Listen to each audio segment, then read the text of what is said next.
Commence primary ignition.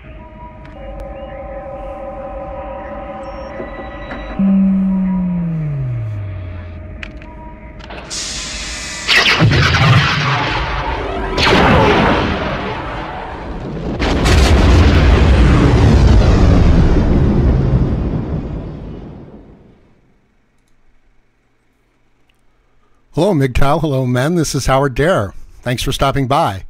So, it's been a long time. Welcome back. I'm glad you're here. And I'm pretty excited. So, where have I been? Well, I've been away. I've been in, like, podcast prison. I've been in another dimension, unable to communicate with you guys. And things were going so well. But let me tell you what we're going to do here, since it's a new season of Howard Dare Podcasts. First of all, you guys let me know if you can hear me okay and everything like that, and if my audio levels are good. And I'm still setting a few things up. But let me tell you what we're going to be doing here. We are going to be discussing MGTOW issues. Some of the things going on in the MGTOW community. And I'm going to be sharing my opinions and my views on these various MGTOW subjects.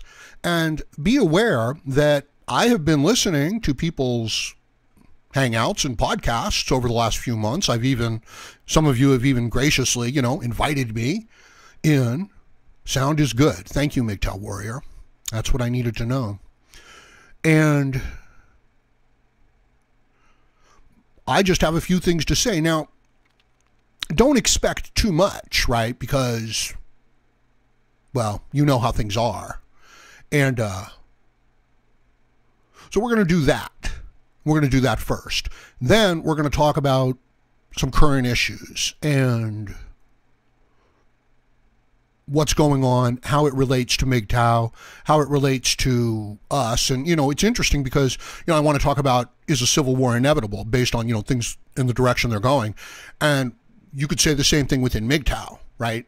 Is there an inevitable civil war within MGTOW that we just have to go through? And have we already gone through it? So, it makes for some interesting conversation. And got a lot of videos to watch, a lot of Antifa riots. And I haven't watched all this shit. It's insane. And I don't want to watch it alone, right? I'm going to take you places where you have never been and where you would never go, all right? We are going deep into the heart of crazy liberalism. And we are going to some of the recent rallies. And we're going to be there. And we're going to talk about it. And then, depending on how things are going, we're going to bring in some guests. Now, I was hoping to do call-in, right? But I'm not ready to do that yet. That's a little tricky, I mean, I suppose I could just hold the phone, next to my ear and talk near the microphone and into the phone and, yeah, let you guys hear it that way. But I want something a little bit more professional, right? So we're not taking calls yet. But I think that we can do something very much like Darius MGTOW Knowledge, and the other MGTOW who keeps changing his name. I think he's Ithaca something now. But he's taking in a lot of calls. He's good. He's good. He makes good videos too. But I'm not ready for that yet. So just the regular kind of like hangout guests. So if that sounds like something you might be interested in putting yourself through, doing and, enjoying, you can shoot me an email at hdare754@gmail.com. That's hdare754. And, after we go through some things. And for those of you who are new here, you're just going to have to bear with me and give me a little time to get my stuff set up. It's all been shut down. The place was destroyed. The whole Howard Dare studio, hangout, podcasting, community network was burned down to the ground. It was destroyed. It was like hit by a Death Star. It really was. It was horrible. It was disgusting, and we'll talk about that. Because, it's interesting stuff. I mean, people care about this stuff. They care strongly and passionately about these things. And sometimes they go insane with their emotions and they get all angry and all upset. And you know that that's not really a great way for a man to be most of the time. Like if it's a real critical issue, and this is what you care about, then by all means. But generally, the man is a little bit more reserved, a little bit more careful, viewing everything in almost a humorous, somewhat manner, because it's not really so dangerous to me. So luckily I can afford some of that. But yeah, I got wiped out, right? 3 months, unable to do live podcasts. Yo-Yo is here. He says, Howard Dare, opinion on the alt-right. Yeah, that's an issue worth getting into, Yo-Yo, since a lot of people have tried to label Howard Dare as alt-right. And my views, although not alt-right, very much an objectivist and individualistic, are often interpreted as alt-right, to kind of like disregard them. As for the alt-right itself, a lot of the ideas are fine. They're right. We need to like swing the pendulum away from this extreme liberalism and this idea of social, well, it is socialism. It is communism. And it is completely destructive, especially to a free market. So this is what I can go crazy. I can talk about this stuff for hours, and I very well might. But sticking to our structure here.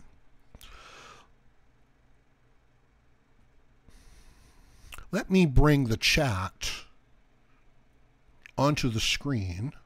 Give me a second here. So that I'm able to do that. 1 second, please. Popping out the chat. Bringing the chat into the encoder. I've been having a little trouble with this lately, or aspects of it. There we go. Super chat, super chat. Thank you, bro. I appreciate it. The support for the Howard Dare channel had been shut down for like 3 months. The left controls the media. The media controls the left. Precisely. And the media controls the population centers. I call them media concentration centers. This is why New York, California, some of the major cities are locked up, politically for the Democrats. Democrats have controlled Detroit for, like the last 100 years. And look at, what condition it's in. Have you guys seen the recent Steven Crowder video on Detroit? It's great. Check it out. It's about 20 minutes long. He really covers it and with his own personality. So it kind of like, it's the story you're not going to get from CNN. Okay, but it's the truth. And it's an individual, so by all means, check that out. Steven Crowder, Detroit. So if the left can just gain one more of the major cities, like Texas, that's it. They control America. And if they control America, then they control the world, because Europe is already controlled by the left. And it's like some people might say, well, what does this have to do with MGTOW? Oh, wait a minute, let's move that off my face. Sorry. See how easily I can just hop onto a topic? Let me move me over a little bit. Oh, there I am. That's for my limited animation. Check this out. And, some people think, I'm just playing around here for a second, but not really. Some people think that they have something critical to say to Howard Dare, to question Howard Dare. And I say bring it, right? Like, that's the whole thing. I have always been really open and really accessible, to working directly, individually with you guys and, going through the issues. And, as far as anybody being critical and attacking Howard Dare, I'll kill him. I'll tear him to pieces. And I mean, really, both intellectually, emotionally, psychologically, verbally, socially, pretty much. Yeah. So, oh, wait. I was supposed to. And I will destroy them. See that? That's how it works. If you think you have some trouble for Howard Dare, you bring it. And I will destroy you. But otherwise, everything's perfectly cool. So, I'm sorry. So this is what happens when you get like wrapped up in emotional things and all emotional. You forget what what you're doing and what you're talking about, and you know that we're experiencing that in MGTOW, right? Like a lot of young guys come into MGTOW and they just go crazy emotionally, right? Because they're all triggered by red pill. Turns out that they were doing it wrong their whole lives. They were kind of looking at it wrong. It's a shocking revelation. And you're angry, like I was angry at Barbarossa. After I watched a few of his videos the first time, I was like, God damn that man. Who the hell does he think he is? I'm going to go into his comment section and tell him he's wrong. So, I'm drinking Gatorade because it's Arizona. It's really hot. And, Alexa, what's the temperature?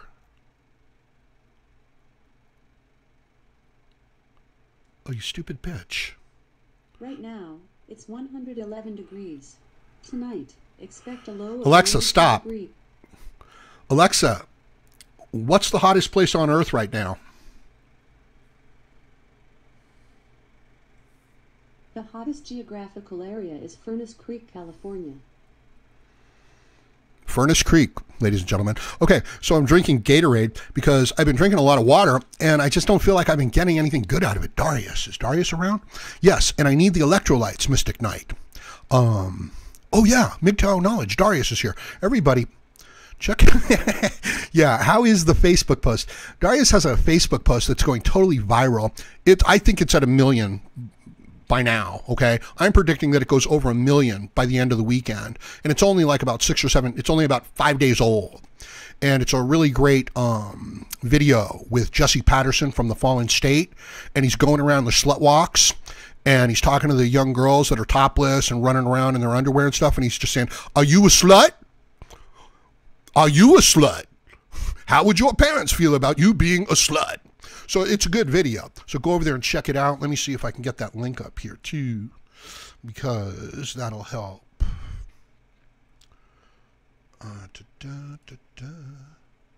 What else was I saying? Thanks for stopping by, Darius. I've been having a lot of fun over on your Hangouts. Gaining the knowledge, the MGTOW knowledge. See, anything that's talking about MGTOW that goes viral helps the men. Makes a difference, like the men that are suffering, like, what's MGTOW? And they look into it a little further. So I'm just getting a Facebook post up, or at least Darius's page. Here it is. Wait. Let's go to the MGTOW Knowledge page. This is me sharing it. Have to go to my page, then we come back to his page. Okay. I'm just going to point people over to your page, Darius. And they'll find the video. It's like the second one down.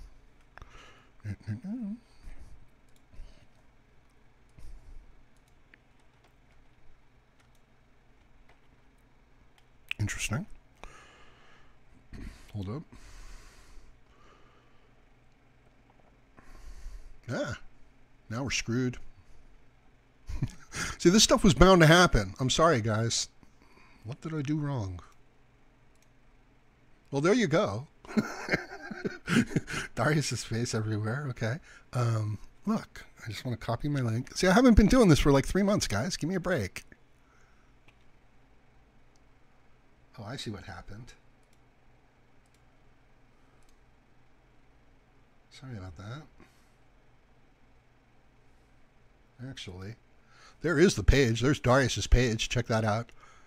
Handsome guy. Oh, there it is. Yeah, there it is. But let me give the link to you guys. There. Check that out and like the video. Share the video. I'd really appreciate it. What's it at? What is it at? Can you guys give me a number on that one? Let me see. Sorry, we're a little disorganized here, people. This is MGTOW Live. This is live television. This is live radio. Satanic MGTOW, thanks for the super chat, bro. He says, every MGTOW should be prepping for the Civil War. Stop consuming soy, stock up, get some combat training under your belt, reject femininity and emasculation at all costs. Yeah, exactly. I couldn't have said it better myself. You need to get ready. You need to make yourself strong as a man. You need to put away and put aside some of, your boyish things, because the time is approaching very quickly where you're not going to have a choice. So anticipate, do this stuff a little early, so that when the time comes, you're a little bit better prepared. But don't be freaked out either. Don't be all worried about it. But yeah, we are talking about it. You know what I mean? An approaching Civil War. Did I get you guys? Oh, I know why that thing wants to go up. Give me a second. We do not keep the aspect ratio, and now we can do it the sizes that we want. Let's move this one over. See, this is here. Look, this is the two sides of Howard Dare. The two sides of Howard Dare. I'm thinking about doing a video called The Three Faces of Shlomo Shuckelberg. And I want to have the slow-mo picture with him rubbing his hands together, facing forward, then facing to the right, and then facing to the left, right, just for the thumbnail. And then I'm going to go into it. And it's pretty much all made up, you know what I mean? It's all just fantasy. But, wait a minute, that's too thin. That's better. So, did I get you guys the link? Or did it say that I'm not allowed to? Yeah, there it is. Okay, there's the link. Check out the video. Let's put it over 1 million. And this is very important for... Oh, fuck, I did it again. Sorry. Why is it doing that? It's trying to paste the actual Facebook page into the encoder. Where's it at now? Yeah, see, it's already at 931K, my friend. So I'm going to win that bet too. Right. It's going to be over 1 million views by the end of the evening. 5-6 more hours. It's over 1 million views. 931K, and it's less than a week. So any content that has MGTOW in the title that can go viral will bring countless people into MGTOW. And it will help them. And it will save lives. So, now I am not reading my chat. So, yeah, so I was betting that it would go over 1 million before the weekend was over.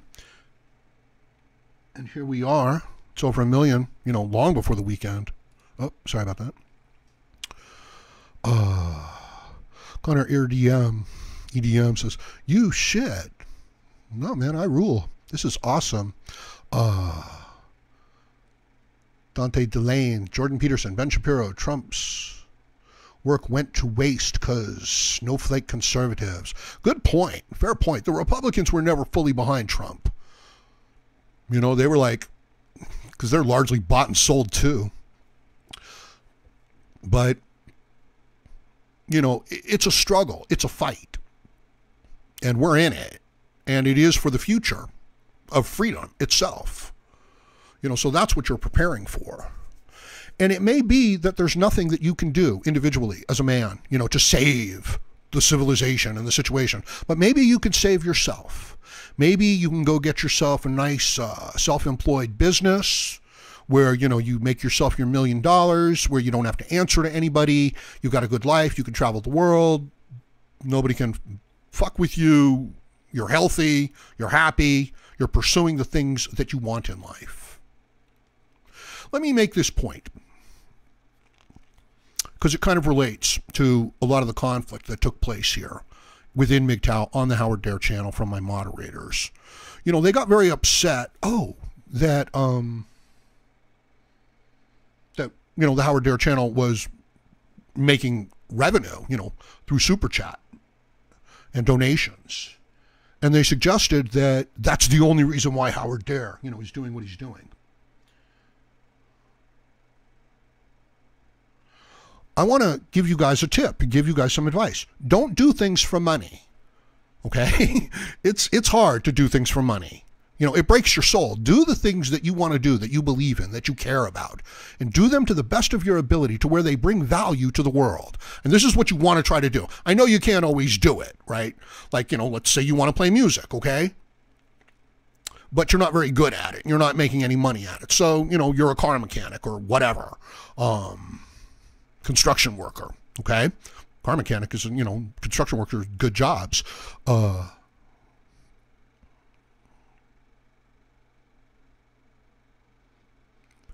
You keep playing. You get better. You try new things. Maybe you release 1-minute samples of your songs online and promote them through Facebook, through YouTube, through all the other social media sources. And maybe they catch on. And maybe, you know, you advance.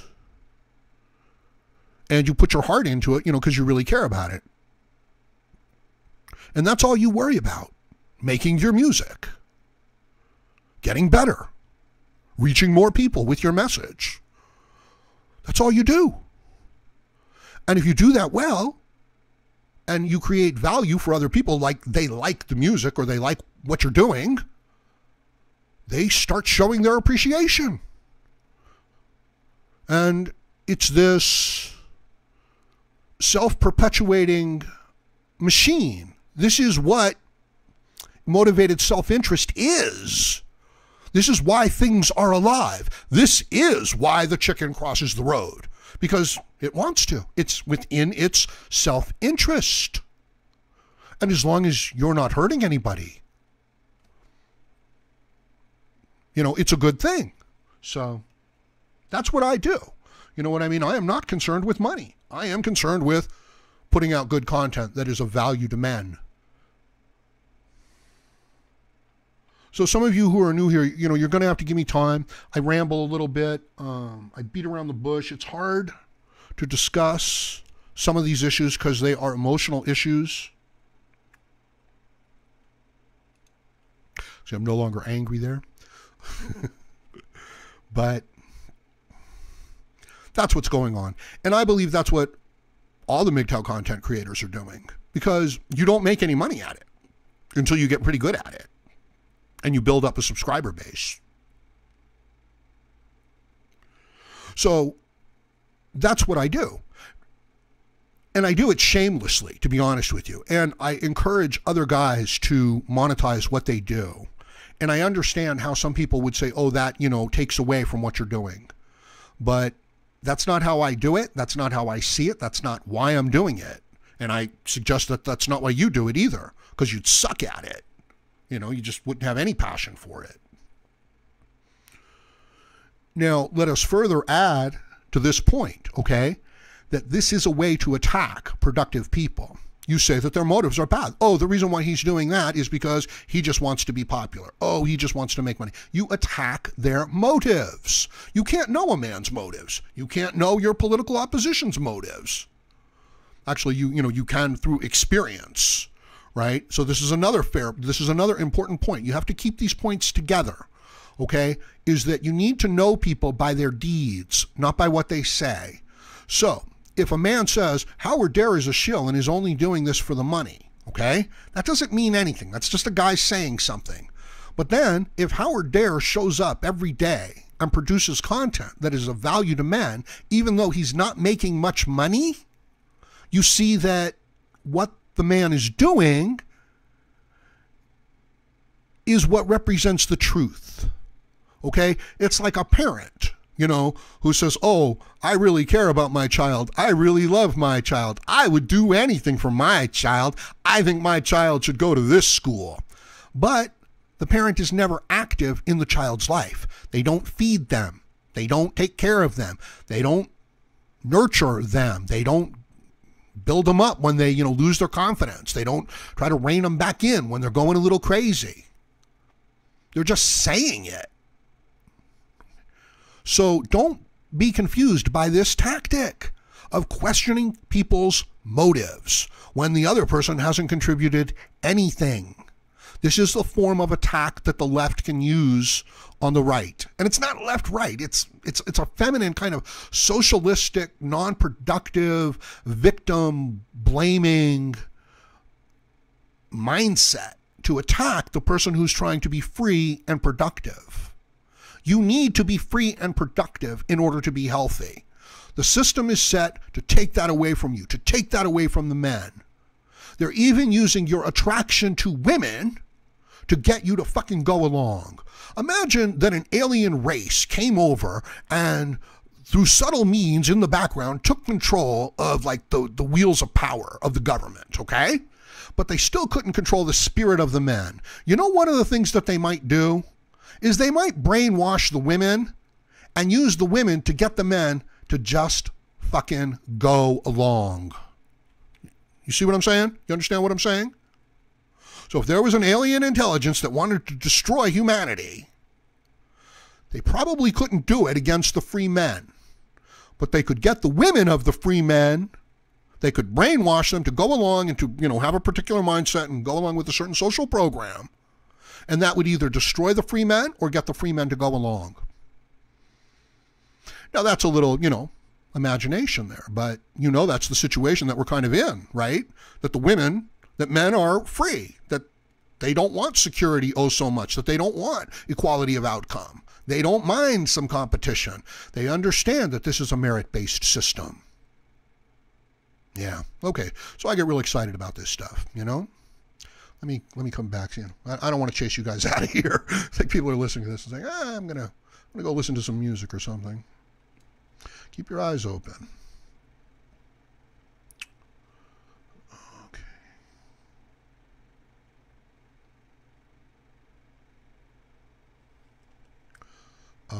Peter asks, Howard dear, who is better, Rorschach or Batman? That's a good question. That's a good question. Now, Batman is so much more popular and so much better known and things like that.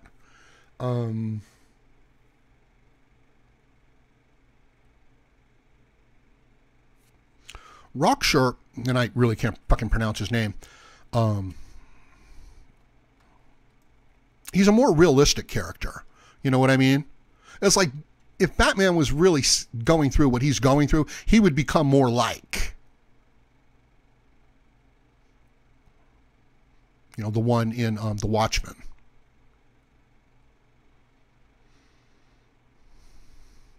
But I always felt sorry for him as a character, because he always seemed defeated and broken. I'm sorry. And I don't go along with that. And I don't go along with the black pill and complete nihilism either. I just don't. I don't care, how bad the situation is for the civilization, for the people, for your future, for your legacy, for whatever. Okay, you as an individual man can still have a good life. Emmanuel has a question for me. Go ahead, Emmanuel. I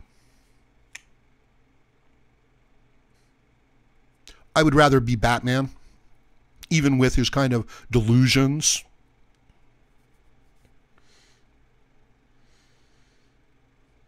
And rose-colored glasses. I would rather, kind of hold on to a little bit of hope.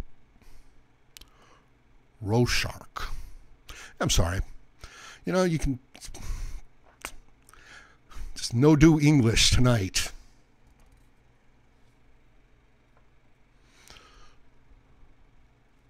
So, yeah, a lot of drama, taking place within MGTOW.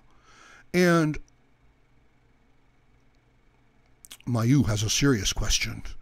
Yeah, I like the Joker, but he's a little too crazy. I even liked the representation of the Joker in the latest Batman games from the same people who make The Walking Dead, the game. Yeah, and I only played it up to 1.5 episodes too.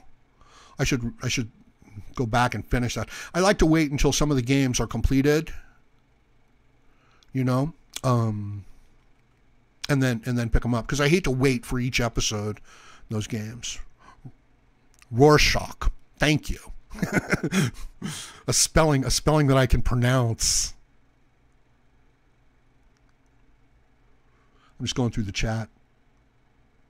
Batman is half beta. Yeah, Batman still hasn't let go, right? Like, you know, in The Dark Knight Rises, Bane beats the shit out of him right in front of Catwoman. He gets sucked in by Catwoman. He goes along with that. And, yeah, that's exactly what happens. Yeah, Hamill's Joker was great. That was, the animated series. That was a good show. That was Loeb. Loeb was, like in charge of that, and he did a lot of great Batman, a lot of great comics. You know what show I like? I like Preacher from Garth Ennis, right? Like I think he wrote that. And I like the show The Preacher. And if you guys want to be fucking freaked out and disgusted and just, another Garth Ennis comics. Oh, geez. And the name is slipping my mind. But humanity gets the T-Plague, right? And they just go insane. They become like zombies. But it's worse because they're just complete sexual deviants. And just super hordes of humans. Once they get infected, it's just like one bite will do it. They just become the most devilish human beings that you could possibly imagine. And I forget what they called it. I forget what it's called. Yeah, Civil War. Oh. Some of you guys must know that, or maybe I'm the only one who knows that one. So once again, going through the chat. Thanks for the support, everybody. Chupacabra.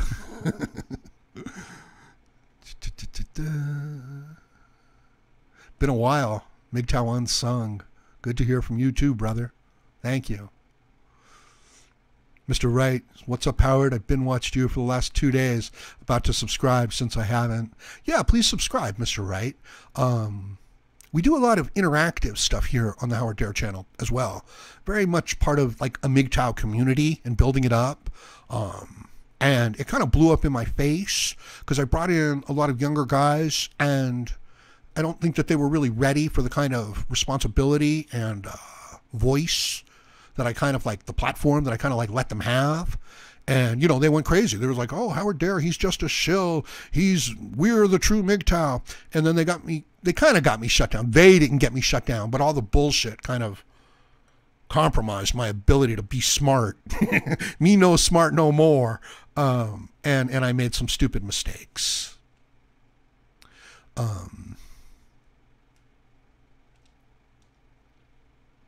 But we still, are highly interactive. Nammer Man says Maxine Waters advocates harassment. Exactly. We're going to go into that and watch some of those videos. It's insane. Pushes the unstable left to the brink of violence. Yes, that's exactly what they're doing. They're doing it on purpose, and they know it's going to happen.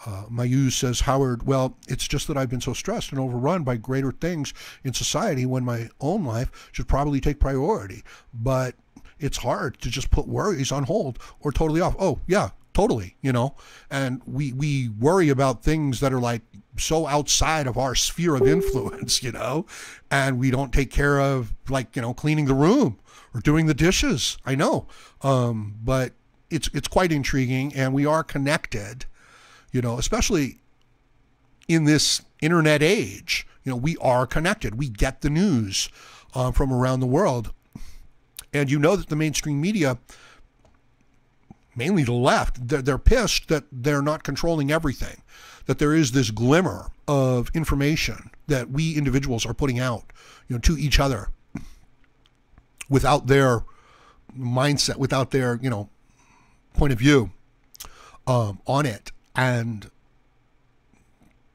they're going crazy. The mainstream media. They recently just did another video, a segment on CNN attacking YouTube for placing ads on extremist content, but they're calling anything and everything extremist content, right? So this was what was so effective about the adpocalypse, about a year and a half ago. And now they're trying to recycle that same thing. And all of these, a lot of algorithm changes have come. But no, I understand, Mayu. You know, and I do the same thing. I think we all do.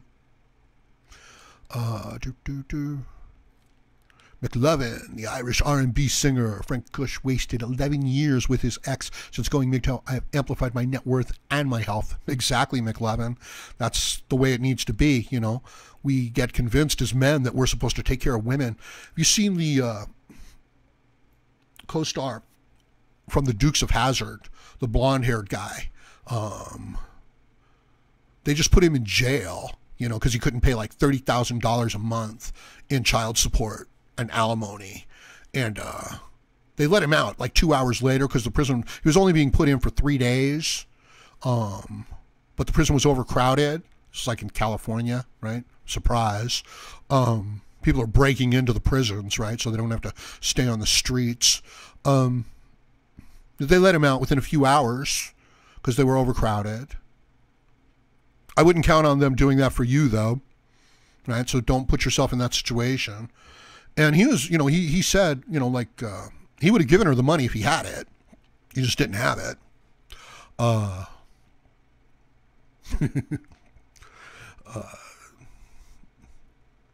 Darius, MGTOW Knowledge, plays the Tyrese clip, but I'm not going to do that.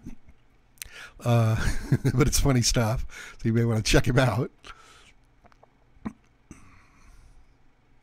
Fractal Prism says, Howard Dare, why did you say we're headed for civil war? Are you SRS or is it hyperbole? Well, Fractal Prism, I would say that anybody who's being honest about the situation, who's looking at the civil unrest politically being perpetuated by the left and the media, the Antifa riots, you know, I mean, I don't know how you couldn't come up with that, right? With like Congress people, you know, actually encouraging citizens on the streets, you know, to attack their political opponents and to harass them while they're going to the store, picking up their kids, having a meal. I don't think it's hyperbole at all. I think it's something that we need to, you know, definitely consider. Whoa, sorry about that. What did Peter say? What did Peter, I'm sorry. So we're going to get into it in just a little bit.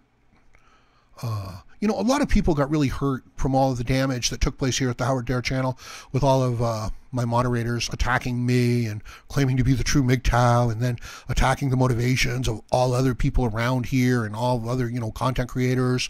And there were guys like JB Gunner, you know, and Chris Cantu and MGTOW 101, Miggy, who really, you know, who really fought hard and stood up against and paid, you know, a really heavy price. And this is some brutal stuff, you know, the emotions. What I would say is that, you know, these guys who did this, they can't control themselves emotionally. They're very upset and they overreact. And then they use these kind of, well, they use these leftist tactics to destroy people's reputations and to control the narrative. And even though they themselves have nothing to offer, they can certainly destroy the existing structures. You know, so you as an individual, you have to be able to guard against this. You have to have walls. You have to have your borders. You have to have your values. You have to have your principles so that when somebody comes and says, you know, I'm a pretty girl, loan me $1,000, I'll pay you back, you know, you're like, no, you know, this is retarded. And I know it's hard to develop that sort of, you know, strength and character, but listen to the MGTOW videos.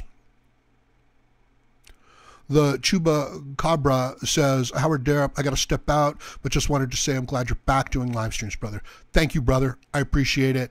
We are here. We are back. I'm going to try to respond to you guys and, you know, the things you're interested in and your concerns and things like that. And we'll just let the rest of it take care of itself, you know? Talk to you later, man. Thanks, bro. Hey, Joe Buddy is here. Joe Buddy schooled me on the use of my microphone. I still, a few days ago when I was just getting ready to start making, you know, live streams again. No pop filter yet, but we're getting there. So, good stuff. Look, we all need a little correction. We all need a little guidance. We all need to be put back on course.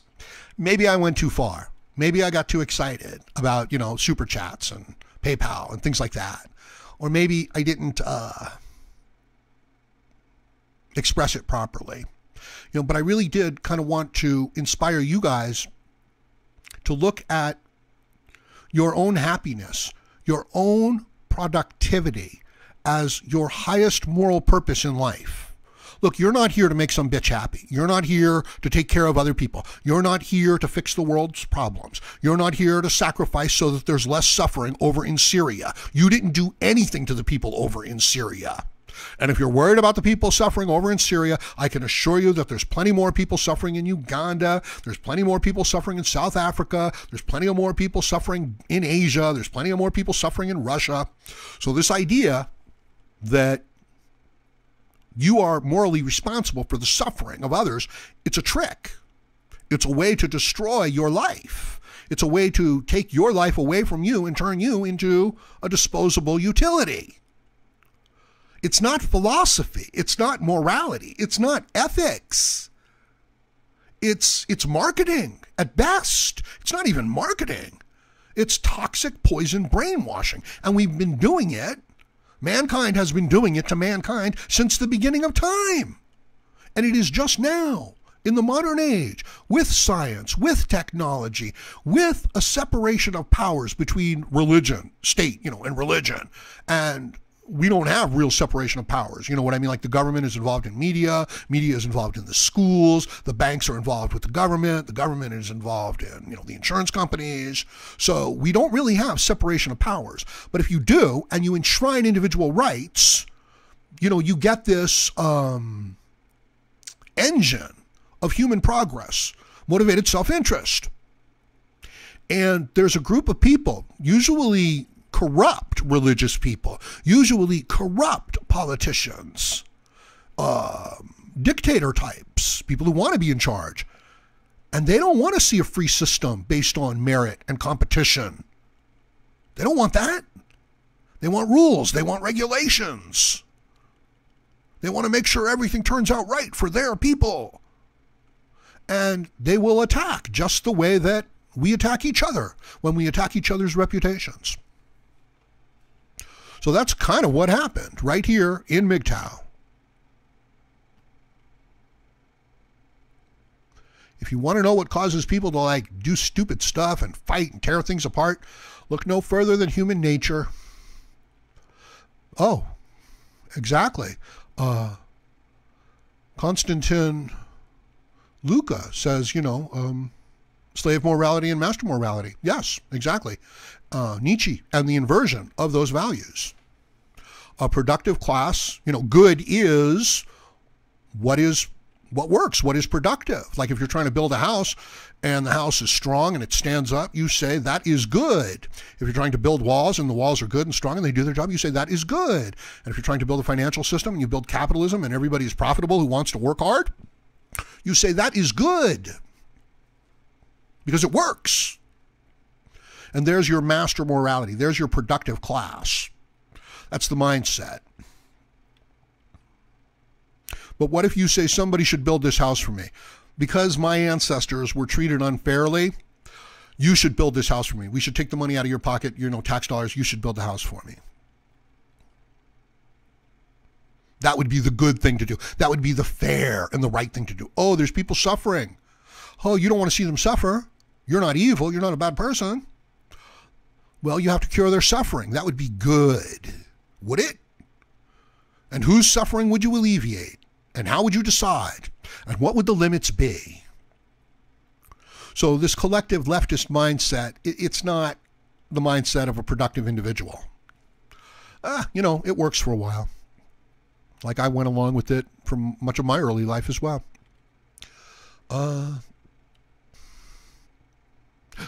Christopher Lucas, Super Chat, thank you. I appreciate it.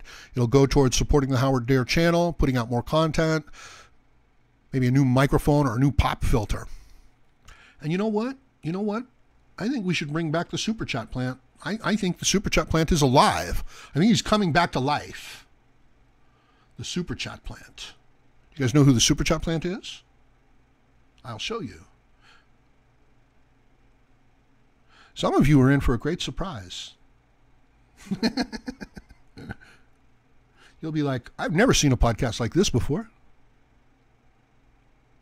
Where are you, Super Chat Plant? There he is.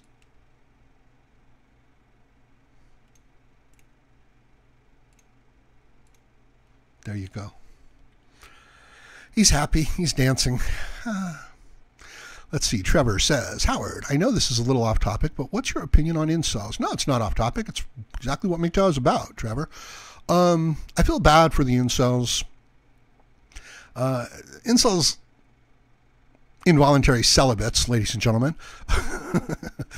You know, what is that? Just a guy who can't get laid?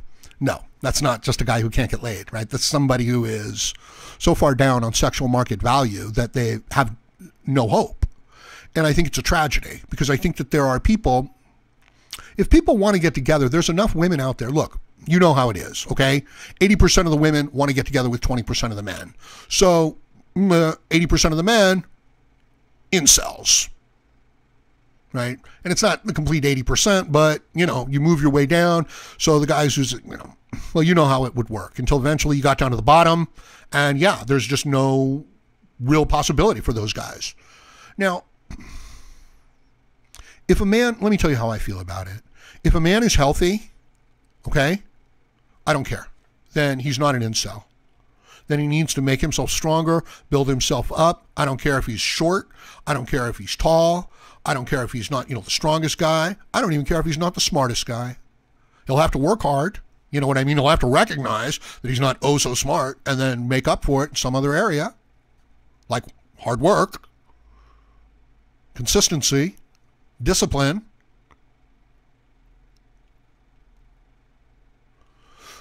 I know a few guys here online who claim to be so physically damaged that they are, in fact, incels.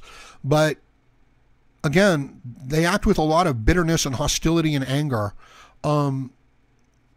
You know, I remember there have been a few times in my life when I just, you know, when certain doors have closed on me and I just had to give it up, you know. There was just no, it just wasn't going to work out that way. And I didn't become oh so bitter and angry. You know, once I finally let it go, it was like, oh, okay, now I can move on to some other things. So, you know, we've got someone like Hoka, Steve Hoka, who doesn't seem like an incel at all. He just seems like a guy who, you know, is constantly thinking about women and wants to get together with women. And I think his general idea is that most MGTOW are in fact incels, right? Which it's not the craziest point in the world, you know. Like, son of a bitch. Sorry. If the man could get together with a woman, like if a beautiful woman just came up to you, you know, and said, "Yeah, let's go do it," what would you be like? No, I'm MGTOW. Right? A lot of men who are MGTOW would be like, well, I don't see any problem with that. And, you know, actually, I don't see a huge problem with that either. You know, I mean, it depends on how the man himself is processing the whole situation. If the man becomes lost to himself and is like, wow, this is the greatest thing in the world, I'm going to give her all my money and she can move in with me, then yeah, he's messed up. His mindset is all wrong. But if the man is like, okay, this is a businesswoman who's, you know, doing a booty call, there's no serious emotional ties here, we're pretty much at the same level, you know, and boom, I don't have a huge problem with that. Prune Juice Power coming through with the giant super chat, my friend. He says, I had to double check. I was seeing things when I got the notification for this stream. Good to see you live again, Howard Dare. MGTOW strong. Thank you, Prune Juice Power. It's good to be back. It's good to have my friends coming around. You know, it was horrible. Maybe I was going a little too far, going a little crazy with my previous podcasts, you know, and needed to be put in check. But I've made a lot of corrections here, Prune Juice Power. I've realized that I made some mistakes. And in some ways, I didn't take the situation here seriously enough. And in some ways, I took it too seriously. Okay? Like on a personal level, I took it too seriously. And I didn't... Like if you're working at a job, okay, let's say, you're a fireman or something like that, and somebody gets mad at you on your job. You don't get mad back at them. You're just like, look, I'm just doing my job. I did the best thing I could. I'm moving on. I have to move on. You don't get all like upset about it. You can take it personally. So I think I lacked that. You know what I mean? I lacked a little bit of professional detachment that I needed to be a responsible steward of the media situation here that I've created. At the same time, it was personally hurtful to me, emotionally hurtful. So, I lashed out as well. And I would, I don't have a problem with that. I think people should express themselves. But, like if you're treated unfairly, you can say to somebody, fuck you, you treated me unfairly. Pardon me. I don't think you should keep something like that bottled up. But I think I let it get to me too much. I think I needed a little bit more professional detachment. So that's what I'm trying to incorporate, but not losing any sort of a personal touch, just not taking things so personally and getting upset. And I've got a lot of great people who really support, what I do here, what we are doing here in MGTOW, because the situation kind of requires it for the men. This is just a message, a pro-male message, a male conversation that does not bend and break to the feminist gynocentric narrative. It is a place where men can tell the truth, where men can be men. Now, and people can be honest. What happens though when an emotional young, man comes in here and he feels like he just watched his first Barbarossa video and he wants to, give Barbarossa a piece of his mind, like I felt at one point.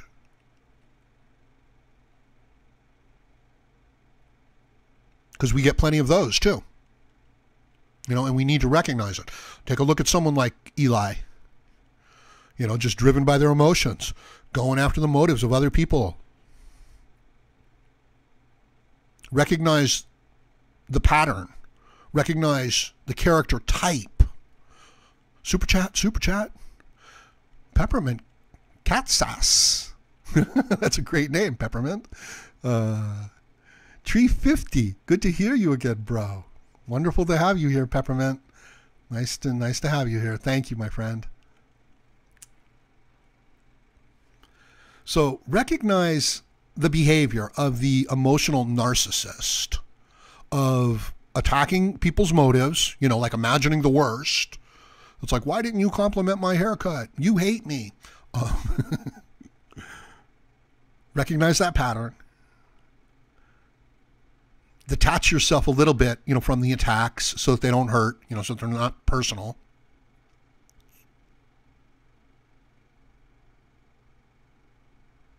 Recognize the type of argument, that it is. It's a character attack is what it is. It's like, you're a shill. You're only doing this. It's stuff like that, okay? Men only want sex. Men are brutal and vicious. It's an attack on, it's a moral attack. And recognize also that there's no debating the issue. There's no conversation through the issue. Because it was never based on principles and ideas. It was based on their emotions. And it wasn't even based on their emotions so much. It was based on their desire to shut the system down. Because it's going in a direction that they don't want it to go in. Either they'll take control or they'll break it down. It's actually not a bad strategy. You know what I mean? Politically, socially, dynamically. It's a terrible strategy. You know what I mean? But, well, yeah, you can understand why people would adopt it. So we've got a lot of, that stuff to process and get through and cover. Yeah, and the guys who did all that stuff and attacked me, they didn't do anything. They didn't produce any content. They didn't help anybody. They are just all emotional and crazy and fractured and hateful and destructive, kind of like feminists, kind of like the left. I wonder, the left will ever figure out with all their virtue signaling and moral attacks, that it is that behavior itself which is driving people away from them. You'd think that they would get it, but no. Oh, look, that's right. Prune juice power. Look at that. Super Chat plant is growing, ladies and gentlemen.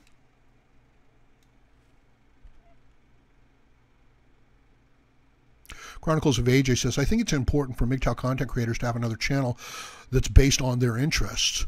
Oh, yeah, that is a good idea. Well, Sandman does, Traveling My Own Way, and he does, a couple of others. I think that, MGTOW should have multiple channels, and we should all have, fucking plenty of subscribers on all of them, or at least, the very active MGTOW content creators, because we know that the establishment wants to cut, the platform out from under us. It's really bad, too. Like, I don't go into any of the technical SEO aspects of it, but it's really bad. Like, if I were working from a, I wouldn't do it. I'd be like, that's disgusting. You can't bring people onto a social platform because they want to watch MGTOW content and then shuffle them off of the MGTOW content over to the Katy Perry, Hillary Clinton content because you make more money on the ads over there. That's wrong. In other words, if you do that, then the MGTOW content, it can't develop on your platform. You're using it, So there's all kinds of really subtle but yet really important things going on that it's a hidden form of censorship. It really is. I mean, look, when you hear what the left has to say, right, you know how bad it is. You know how off base they are. You know that they are enemies of freedom of speech. You know that. And they don't recognize that, in their pursuit of their political, social ends and the means that they use to get there, that it turns everybody off. It exposes them as hypocrites. Right? So there you go. When the person comes in with an invalid argument to just do some character assassination, they eventually out themselves as hypocrites because they never had any real principles. It reminds me of the story of, the Solomon story in the Bible, right? Where they don't know who the baby belongs to. And the one mother says, that's my baby. And the other one says, no, it's mine.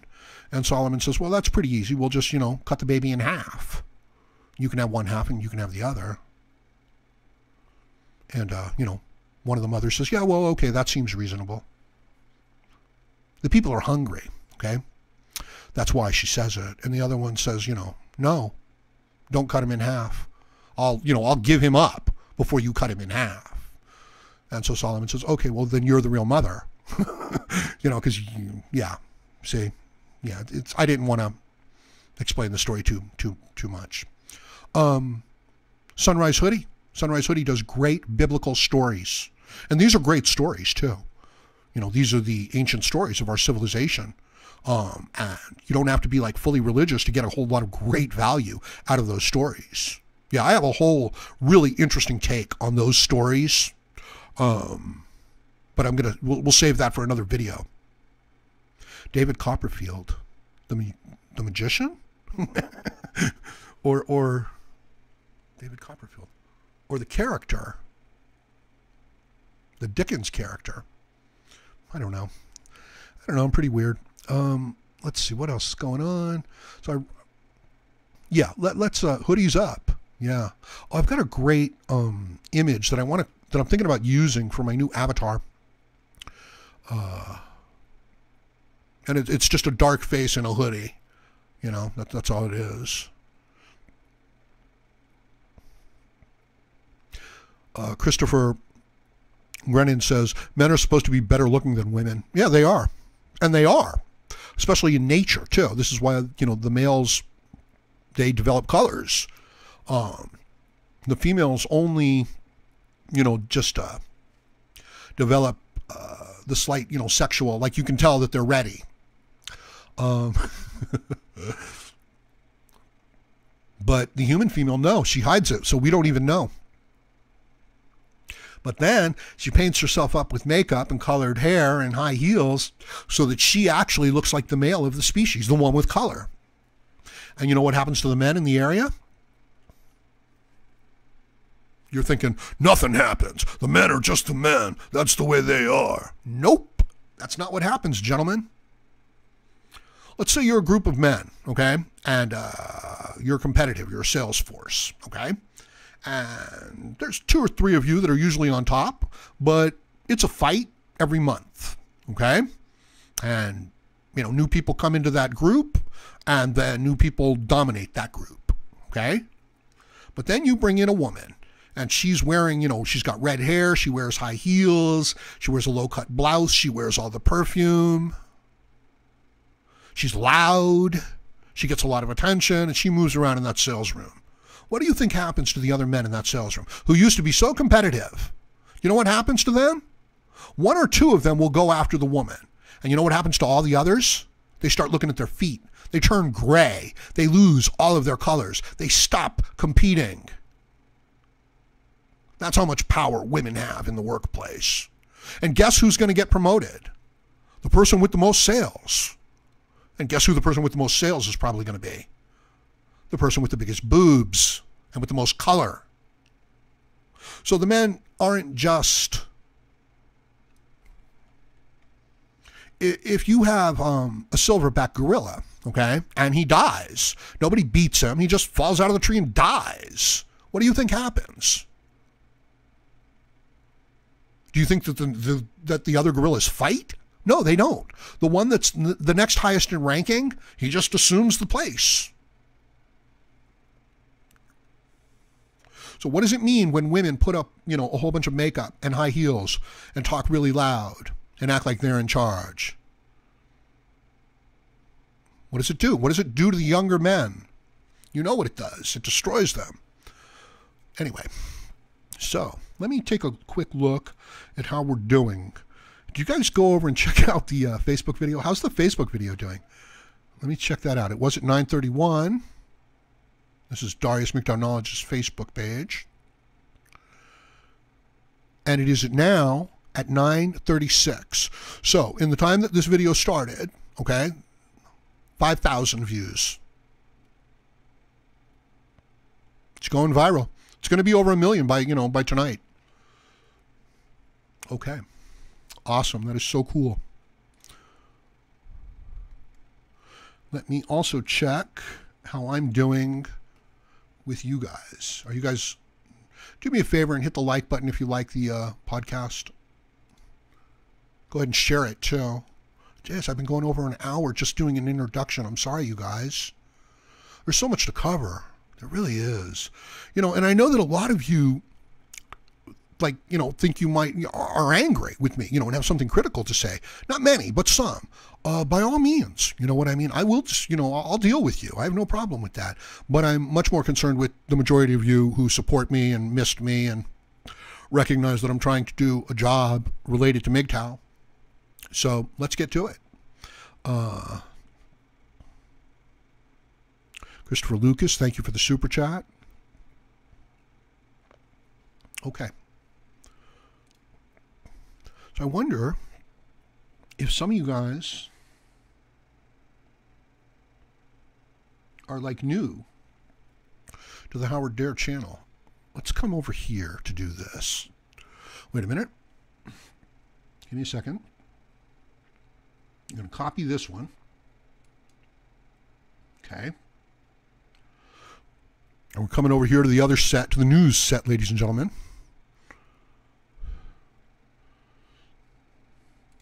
I'd like to bring that source back in. Paste as new source. There you are. But let's move this someplace else. Maybe do something like this. Come here, come here. It's not dead air. Just making some adjustments. Not you. Just making adjustments.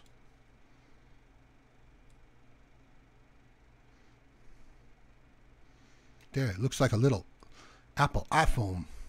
Let's move you over here. rid of angry. Let's make you smaller. There you go. Maybe over here. There you go.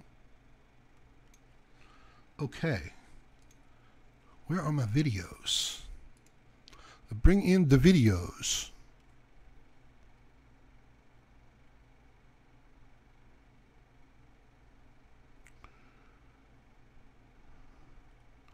Okay.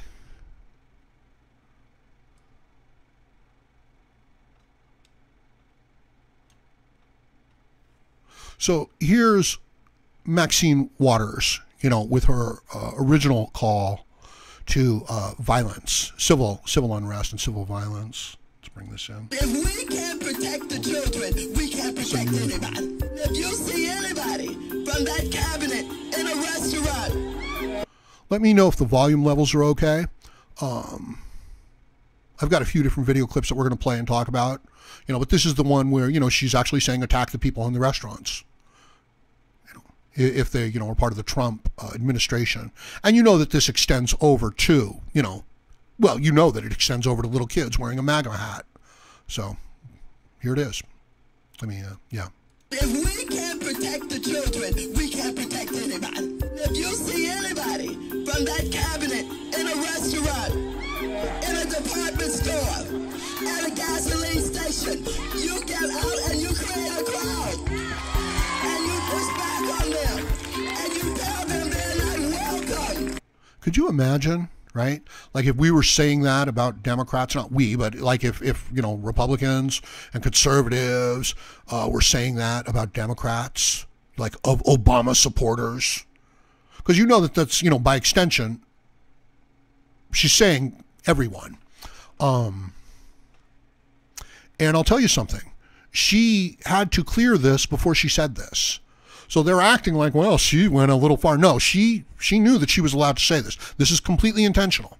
So they're going to talk about it, and we're going to talk about it.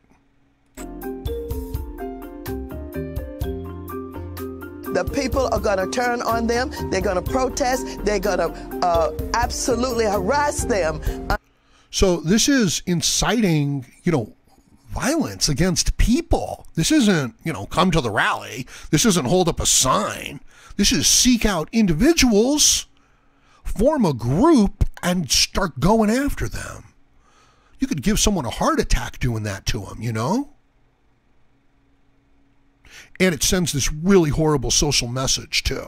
It's disgusting. And as I said, if we were saying it against her, oh my God, you know what I mean? It'd be like, you're going to jail. You can't say that. You can't do that. You can't encourage that. And this is a leader. This is a Democratic leader in government. Disgusting, in my opinion.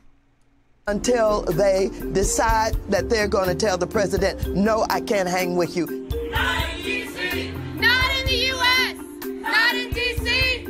Look at these people in the middle of the night out at the person's house, Homeland Security Secretary, chanting their propaganda.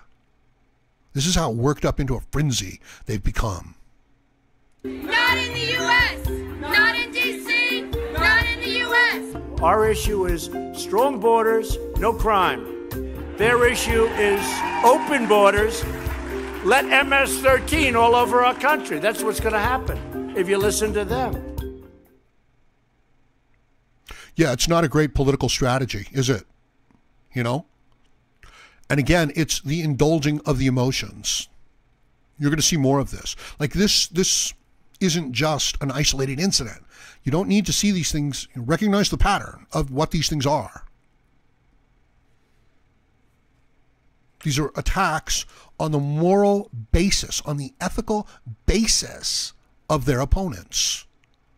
This is not so different from, the only reason he's doing it is for money.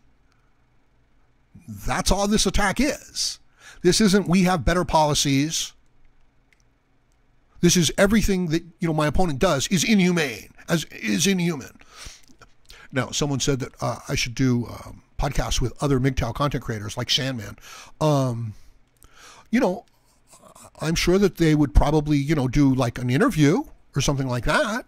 I don't know if they would do regular podcasts, and they've got, they're very, very busy guys. But with a little bit of time, and, yeah, they probably would. But it's also just fine. Everybody does their own thing, you know, and you have access to all this different content from all these different points of view. Because I definitely come at MGTOW from a particular point of view. You know what I mean? It's definitely a social, political, philosophical point of view that I'm coming at it from, and a personal responsibility, an individual personal responsibility and strength, you know, situation. And I'm just kind of like using the male-female dynamic as an illustrator of what's gone wrong socially. Whereas if other people might be really upset, you know, about the whole female situation. Excuse me. Albert Mark says, Trump is so rude. He calls people that kill in gangs animals. This is the end of the world. I think Albert's being sarcastic. No, people are allowed to speak their mind, you know. And again, just because like you don't agree with somebody, right? Like that doesn't make them rude. That doesn't make them inhuman. That just means that they don't agree with you. Some people get freaked out. You know what I mean? Like when they stand up and they say, chocolate chip is the best flavor of ice cream. And you're like, I don't like chocolate chip at all. They're like, what's wrong with you? They just can't handle the idea, you know? It's like, I want to watch this movie. It's the best movie. It's like, no, I don't want to watch that movie. It stinks. It's like, what's wrong with you? They can't fathom that other people, you know, have their own values and, you know, their own views, and that they are valid in and of themselves. Like you get to decide what flavor ice cream you like. It's like some people can't handle that.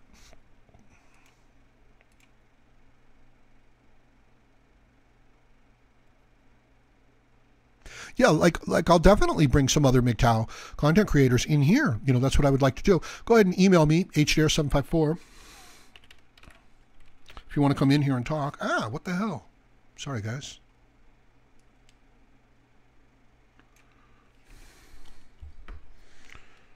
Yeah. What the hell? Why is it doing that? Why is every time I'm sorry, everybody.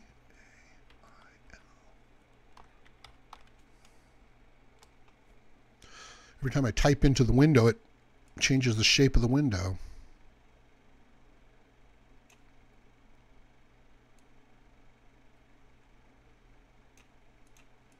Let's bring him down here. Bring this down here. Okay. Con Air says, Howard Dare. If it says it's best, then it has to be best to everyone. Exactly. Well, they're like spoiled children, you know what I mean? They're just kids who always got their way. And they come out here into the real world and it's like, you know, MGTOW is about working for free. And it's like, no, it's not. And it's like, if you were a good man, you would work for free. And it's like, yeah, well, go suck dicks out on the street. I don't care. For free. You know, it's like, it's just like a kid, you know, wanting to get its own way. But a lot of damage can be caused. Sorry about that, people. Just checking out the chat.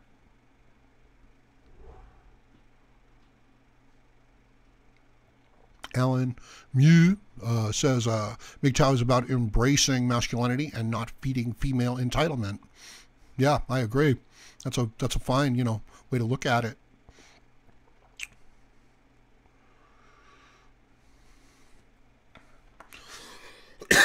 Excuse me. Let me see if I'm getting any. No, that's okay. All right. Ah, wait a minute. It's going to blow up in my face. How we doing? No, I'll check that later. Let me see if I'm going live. I don't know if it's sending out notifications properly. Nope, it's not. Son of a bitch. How do you like that? YouTube is not sending out the notifications for my live stream. Damn it. Damn it. I'm glad that some of you got them, but it's not even advertising it on my page. It's not even advertising it on my page. Son of a bitch. That's messed up. Maybe it's sending out notifications to my subscribers that are online, though. But it's not advertising it on my page. Damn it. Now, let's see. Now I'm going to type MGTOW into the search engine. Okay. YouTube. And, oh, okay. It's advertising it there. We've got 93 people watching. It says, is civil war inevitable? And it's got Maxine Waters up there. Okay, but let's say if we say live, we go to filters and then we say live. And there it is. Is civil war inevitable? Who else is live? Shuffle Mix with the Opie and Anthony live stream, which has absolutely nothing to do with MGTOW. Absolutely nothing. And it's just like on loop. It's just nonstop. Then we've got TMMGM Divorce Nation going live. And that's about it. The other ones are, again, not related. But it's not advertising on my channel. I'm upset. Damn. We're going to be doing this regularly. At least once a week, probably twice a week. Let's watch another video.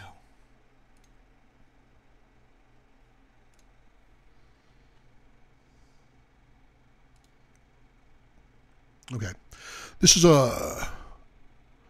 Maxine Waters at another rally. We're going into a feminist rally here. This is someplace that you would never go. It's going to feel like you're actually there, but don't freak out, right? Because we don't have, you know, any sort of a safe space for you. So if you get triggered and you freak, you know, we're just going to have to like push you down to the ground and hold you down there. There's no crying closets. There's no puppies. I'm sorry.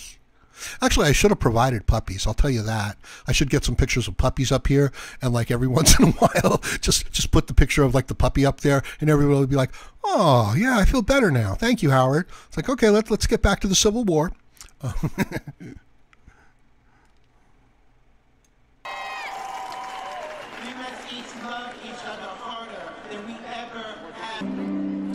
The audio's not so great here. This is one of the recent rallies.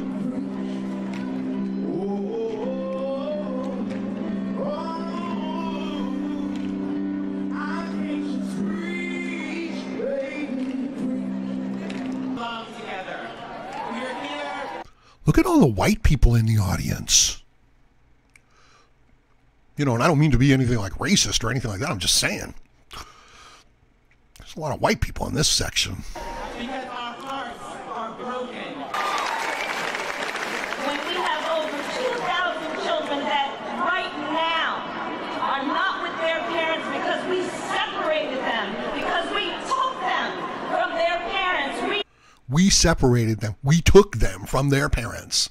No, we didn't drag them across Central America to an illegal crossing of the border. We don't even know if the people who are, are claiming these are our children, if that's their children. We don't even know that.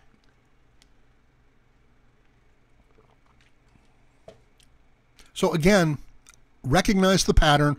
Oh, we got AZ Death Rider in the chat. Awesome. Thanks for stopping by. Good to see you, bro. Yeah, we're back. We're back. And we've got Paul Slack in the chat, ladies and gentlemen. Hey, Paul. How's it going? Thanks for stopping by. Yeah, we're back. You guys missed the whole, first part, I think. Well, anyway. Yeah, you know what I said. So again, here we are building the emotions, of the separated children. But Trump is not responsible for that. We are not responsible for that. Their parents are. The situation, you know what I mean? They are. So this is a kind of way to, attack someone's morality, their ethics. And it's a tactic used when you don't have an actual argument.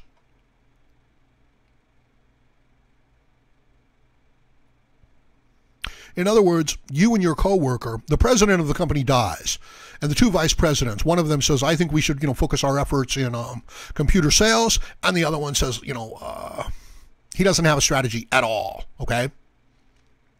So he doesn't say, oh, I think we should focus on, mobile computing. He says, that guy doesn't go to church on time. That guy, he's a MGTOW. He's not a real feminist. That guy supports the idea of taking children away from their parents. So this is a tactic that people use when they don't have an argument, when they don't have rational, logical arguments. So recognize that as part of this pattern of behavior that we're seeing from the left. We are better than this. When we know that we have those 2,000 children crying for their parents and there is no plan for reunification, we know we are better than this. And children.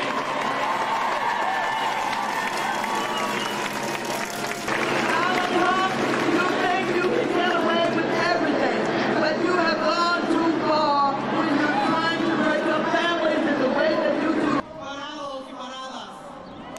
I want to ask permission to the people. All I have to say is this: if you shoot me, you better shoot straight. There's nothing like a wounded animal.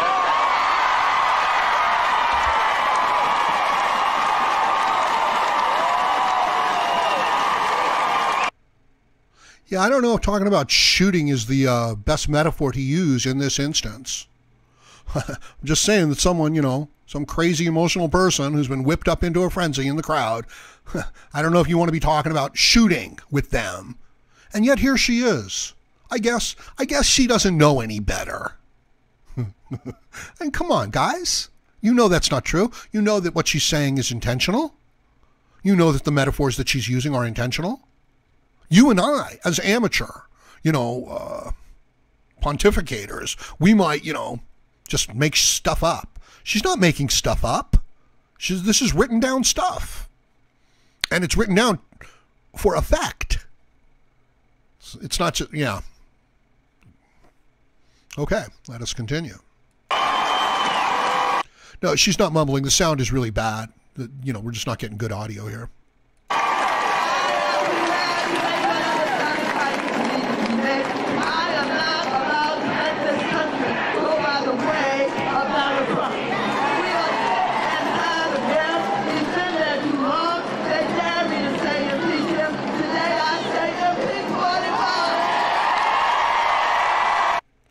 Well, there's your next president, everybody.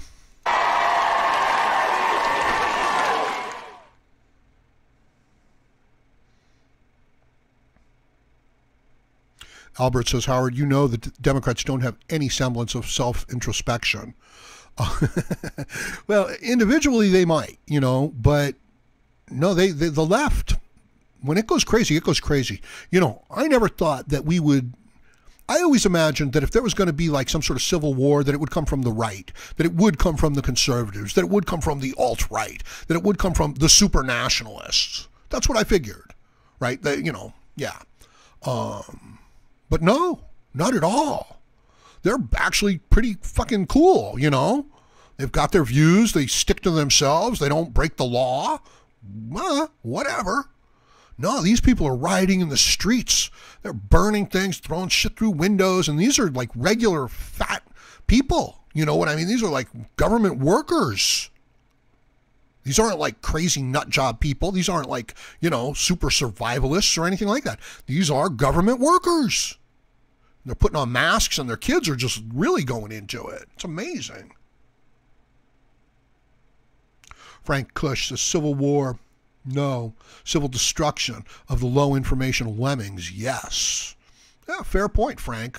Good point. But it'll tear down so much of the other stuff, This is like the idea a lot of MGTOW put forward, a lot of red pill people put forward, a lot of angry men put forward, that we're going to let the whole system collapse, But if it does, I don't know that you can rebuild it. And I don't know that that you aren't like hurting a whole bunch of people that shouldn't get hurt, It's almost like that old, the same biblical story of Sodom and Gomorrah, If there's 100 good people here, are you still going to destroy the whole place? And it's like, okay, finally, if there's one good person here, are you still going to destroy it all? Because you would be, it's not fair to that one good person, is it?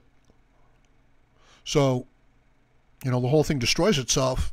There's a lot of innocent people out there.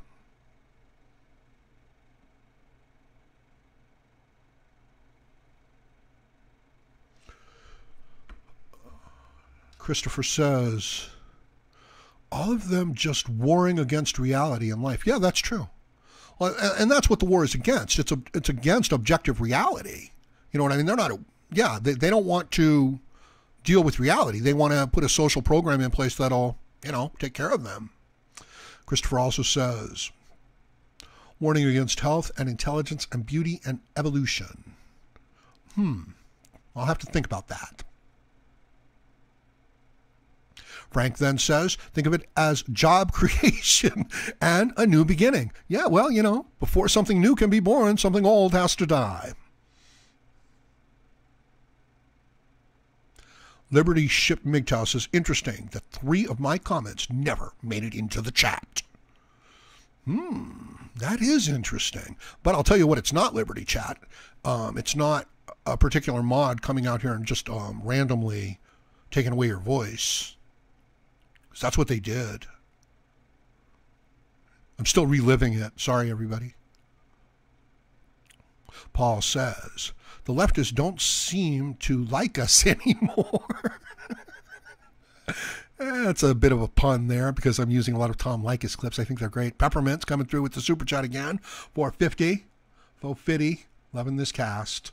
Thank you, Peppermint. I appreciate it. Yeah.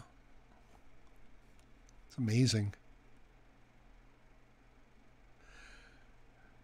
So I'm using the Tom Likas clips because Tom is adamant in what he wants. He's not distracted by the pretty woman. He's not distracted by the guilt and the shaming techniques. He is adamant. He knows what he knows about female nature, and he sticks to it. Now, in Tom's case, it's that he basically wants to get laid. And I don't know if he really, that might just, largely be his shtick, to be honest with you. I believe that he does it, but, I believe he's using it to make a point. I know that I am. I know that I'm using his attitude to make a point that men don't have to worship women. They should not worship women. They should, not worry about being shamed by women. They should not think that the women are oh so important. They should recognize the type of arguments that they're putting forth and that the left are putting forth, and that people who are not willing to work within objective reality, that they put forth. Okay? And it's not oh so different from what, they do to President Trump as they do to my friend Chris Cantu. It's the attacking of the motives when they themselves have nothing productive to contribute to the situation.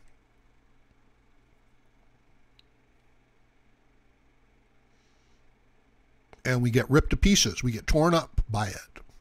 The things that we work on get destroyed. People's reputations get destroyed.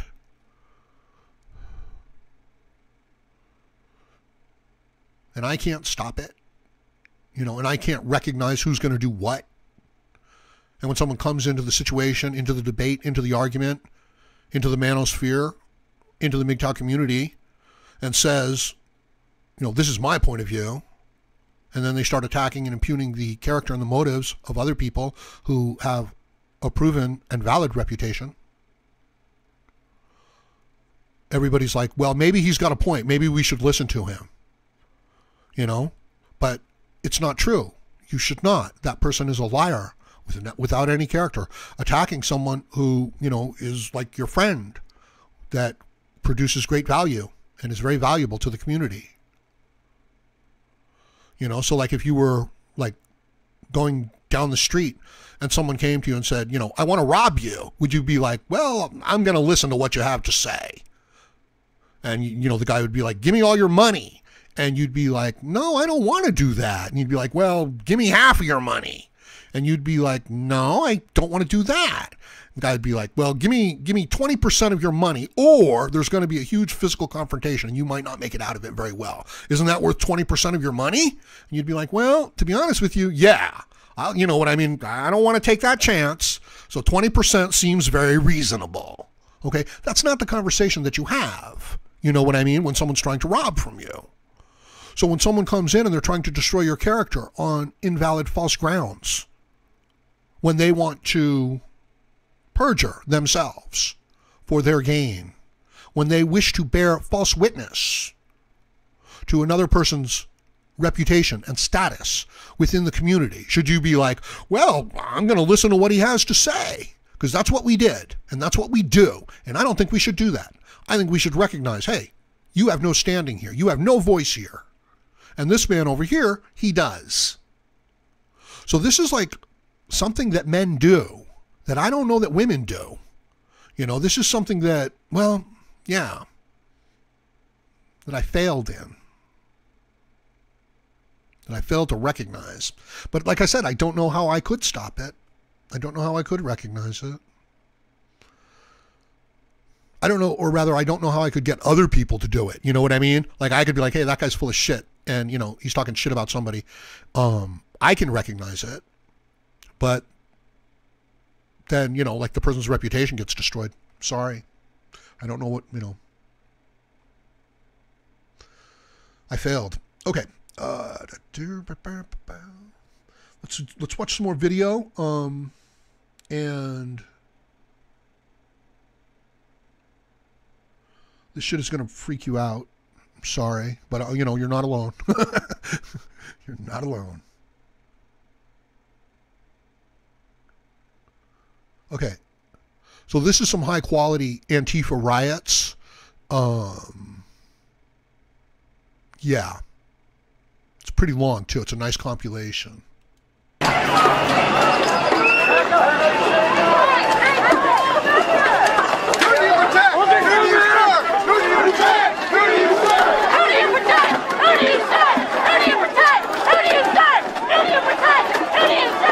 Now this is just, you know, some basic madness that you're just going to have to like kind of figure it out.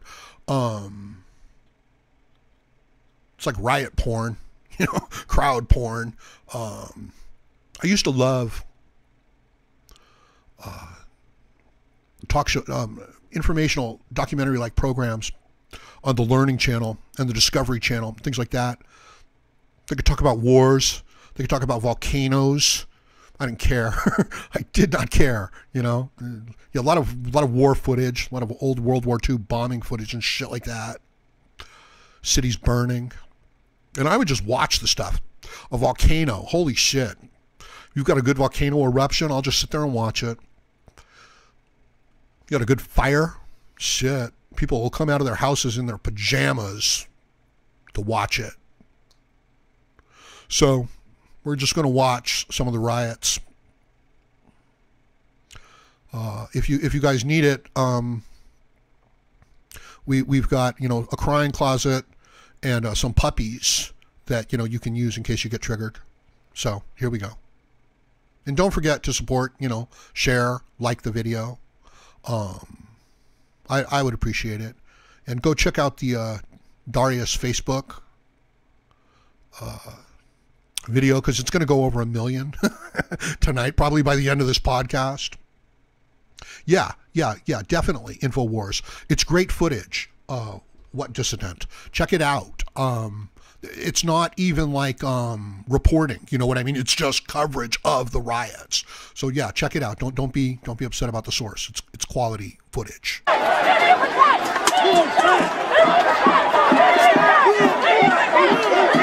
Quality footage compared to like most complete amateur footage. You know what I mean? A little bit better.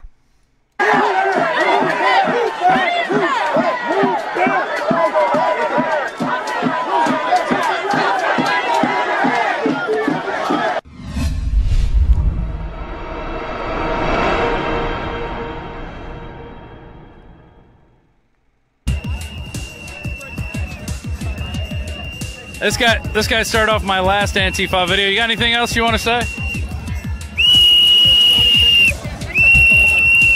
for it. Nothing, that's it? All right. This guy definitely has anger issues. Come on, give me more.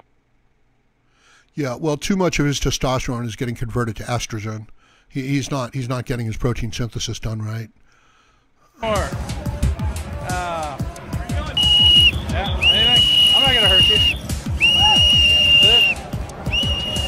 Wow, what a great feminist. What a great champion of the left.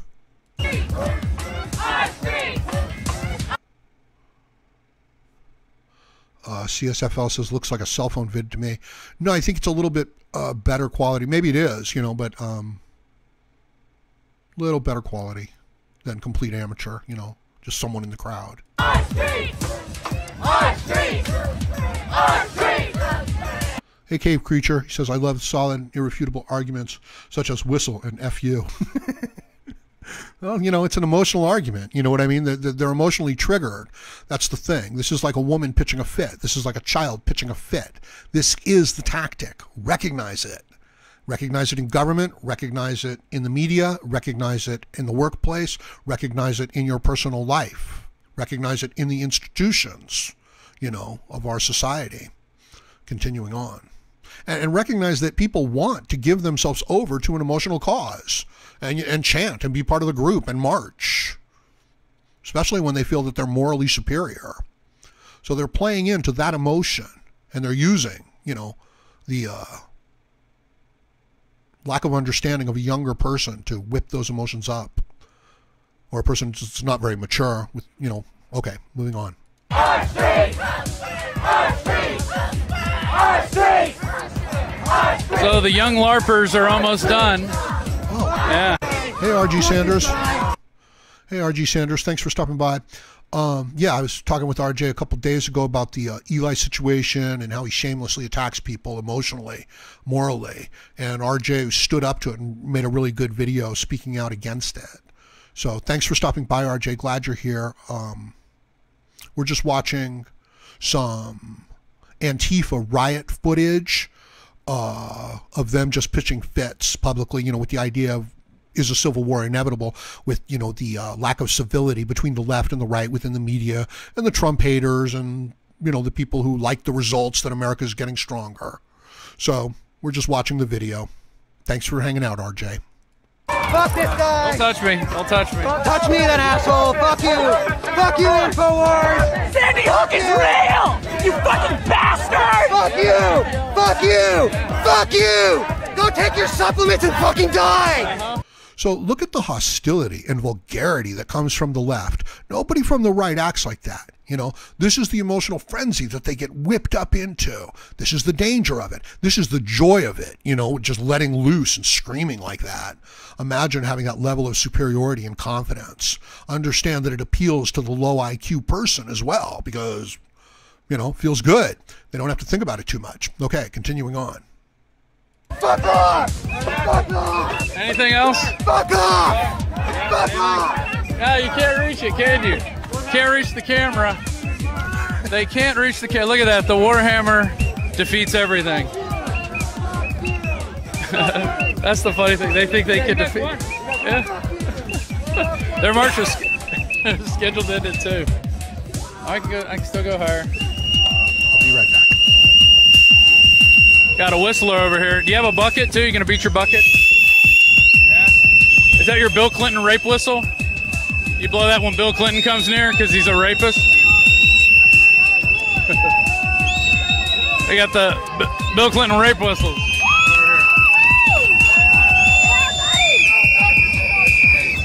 Yeah. You blowing your rape whistle?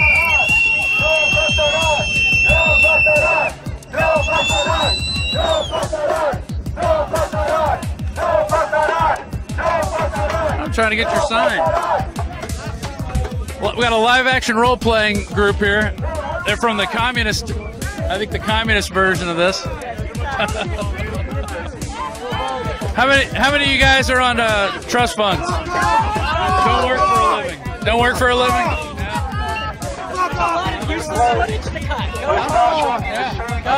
Hey, don't tell me what to do. How about that? You like tell people what to do, don't you? Is that the commies' favorite thing? Tell people what to do? Sandy Hook is real. Yeah. Sandy Hook is real. Get out of here with your fucking fake news bullshit. Sandy Hook is real. I love it. You guys are so concerned about me. Not about your own. Guys, Yeah? Sandy Hook is real. Okay. What else you got? Alex Jones. How long you been playing as a commie? Alex Jones eats chili and forgets his kid's name. How long you been playing as a commie?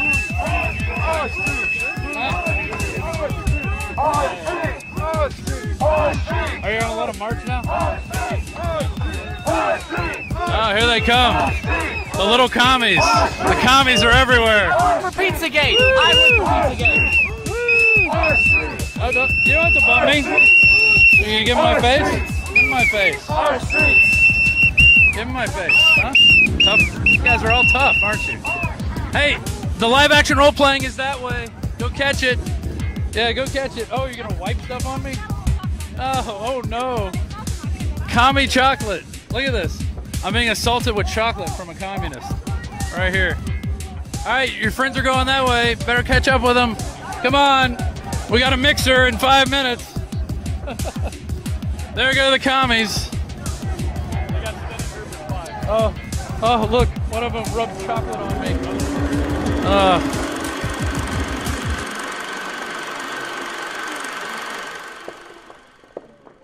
My fellow InfoWarriors, I am very excited to be able to announce to you the introduction at InfoWarsLife.com of a new way to save time and money when you stock up on InfoWars Life formulations like Survival Shield X2 and Super Male Vitality. Just go to InfoWarsLife.com today, select your favorite product, click on Auto Ship before adding to cart, and choose how often.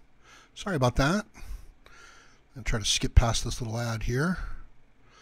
A little too far. Bring it back. I had to step away there for a moment.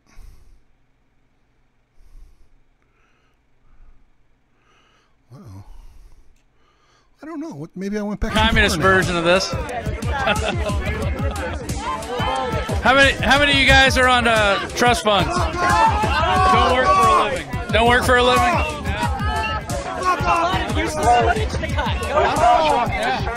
So it's not a debate, you know what I mean? I'm sorry if I'm making you guys watch something you've already seen. I had to step away there for a moment.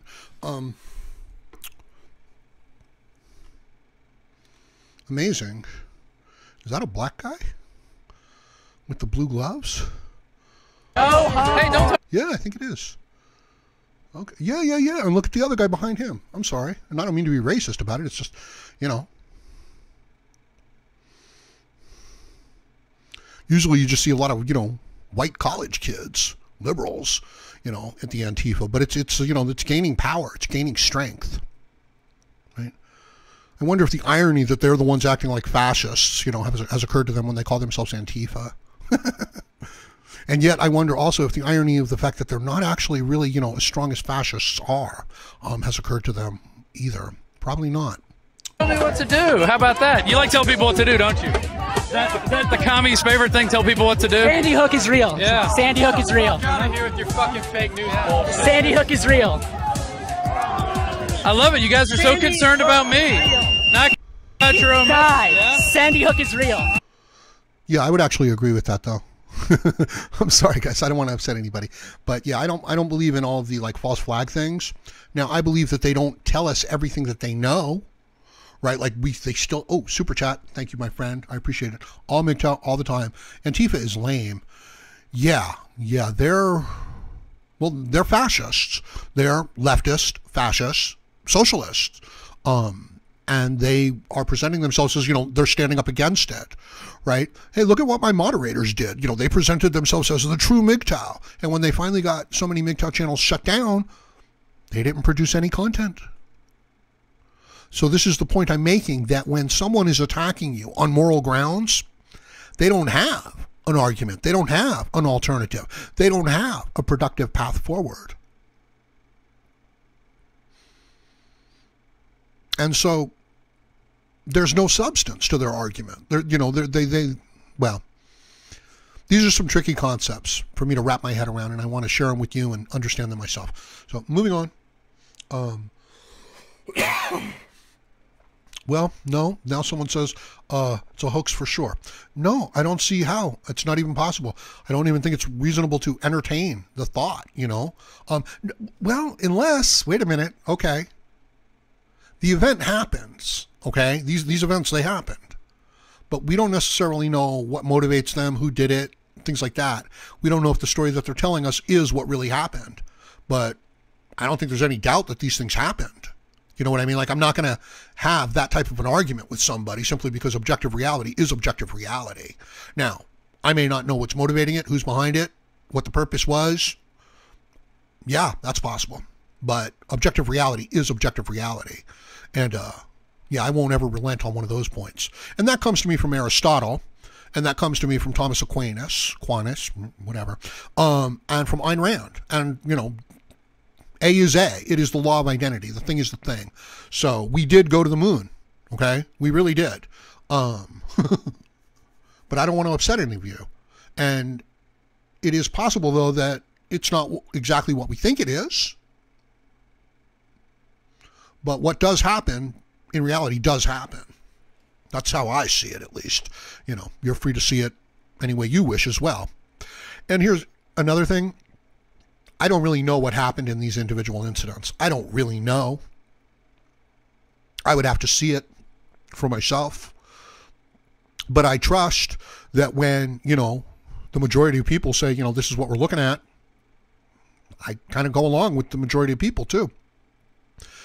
Okay, that's where I'm at right now. Moving on. Okay. What else you got? Alex Jones. How long you been playing as a commie? Alex Jones eats chili and forgets his kid's name. How long you been playing as a commie?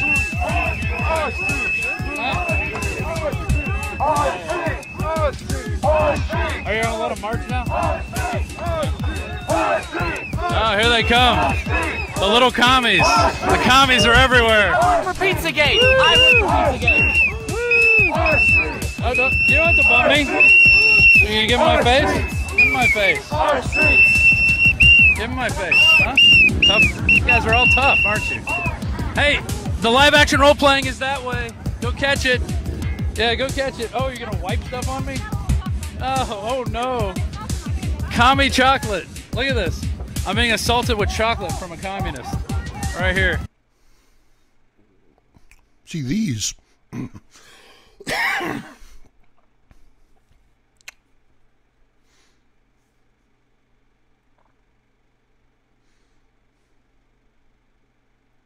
These are your typical Antifa, just young kids. But mixed within them, you know, there's some real serious political violence being put out there. Super chat, Sean M. Thank you, my friend. Mr. Dare, you're the man. Your videos are top notch. Thank you for what you do. Thank you, Sean. And we're working on it, you know, and we're trying to deliver a good message in an entertaining, you know, and quality fashion. That's what I'm focusing on. And your donations, your contributions go a long way towards enabling me to do that. It's real good to be doing, you know, live streams again. If you guys want to come in here and talk about, you know, what we're doing, go ahead and send me an email at hdare754, and I'll send you a link to a Google Hangout, which I'll bring into the podcast a little later on if you guys are interested. Another super chat coming through. Says the same. Alright, your friends are going that way. Better catch up with them. Come on. A little stuttering there on my system. Says, Break here says the Sandy Hook debacle was a low point for Alex Jones. He should have criticized the MSM and the leftists' exploration, maybe exploitation of it, instead of going full 1776. Okay, so I guess that Alex was the one really kind of pushing that it was all, you know, a psyop and fake and things like that. Yeah, well, you know, and he goes pretty far sometimes, you know, but he is interesting, isn't he? You know, like you see him on the weekends and stuff, standing at, you know, like I guess those are his studios, right? Like, I guess he owns that business. I wonder if he owns it, or if like some other moneyed interest has come in and bought it, and he like works there for $1 million a year, you know, and has a great budget. I wonder. You know, he just kind of acts like, you know, I've just kind of always imagined it that it's his, right? I've just always kind of thunk of it. I've always kind of thunk of it that way. Yeah, there you go. You lose the illusion of intelligence, and with one word, right? You just you just use the wrong word. There it goes. Yeah, Alex Jones has game. There's no doubt about it. Okay, let's continue on. Thank you for the super chats. Thank you for the super chats, everybody. Thank you for the support. There go the commies.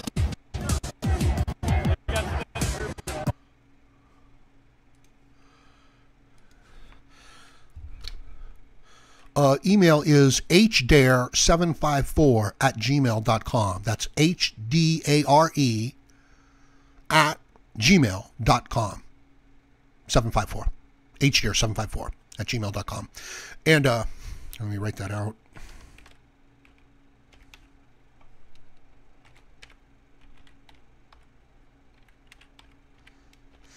And I'm just coming back online, so I may not have all my stuff set up properly, you know? I may not be able to get it all to work properly.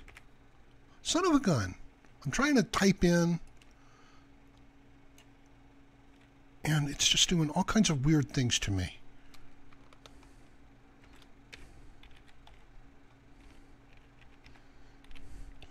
And I think that you guys can see exactly what it's doing to me, because it's what the encoder is sending out. Now, it's going to be a little later, though. I want to finish watching these videos, and then I'm going to send out, then I'll send the link to, you know, some of you guys who, if you email me. Now, you know, I've got to check a couple of my other scenes and kind of shut them down to save myself a little memory. Give me a moment here. Like this one. Should not have that.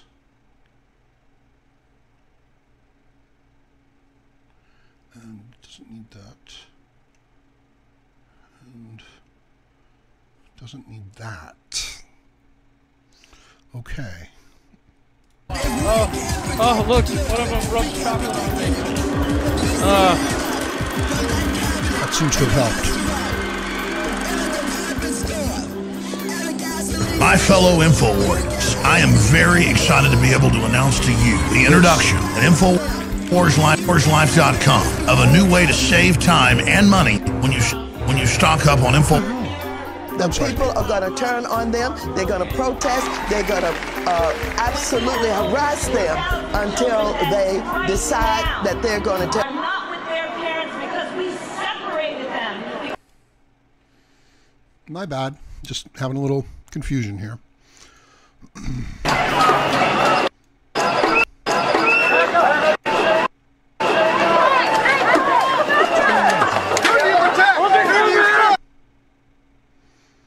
This is our video. I'm just trying to get me... Oh, I see. It's not letting me jump.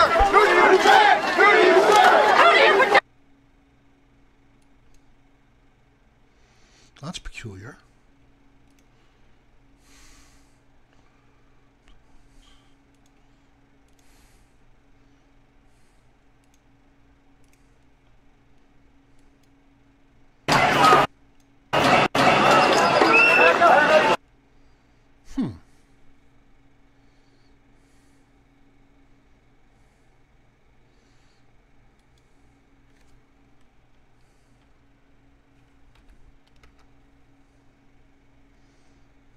Okay, that'll do it. That'll do it.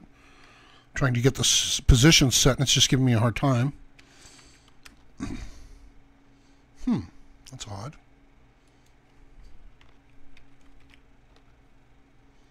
Okay, good. Now I see.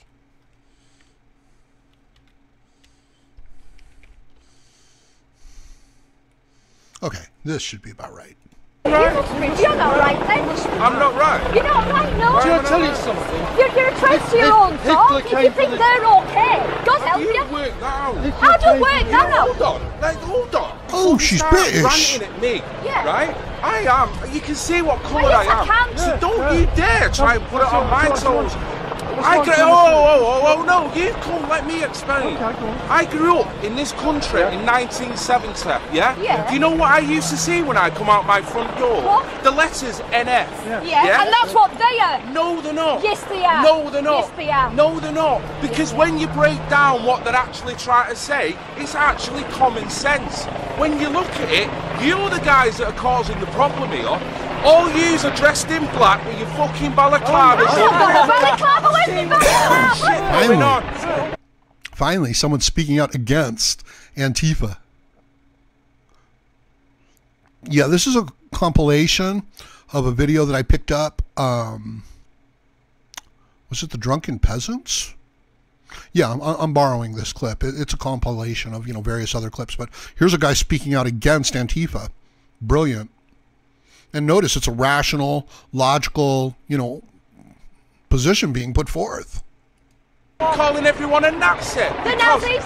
So I'm a Nazi. You must be if you I am a Nazi. You must be if you follow them. Why am I a Nazi, What? you silly woman? I'm not a silly Don't woman. you dare I brand will call people with words like that when you can't relate it.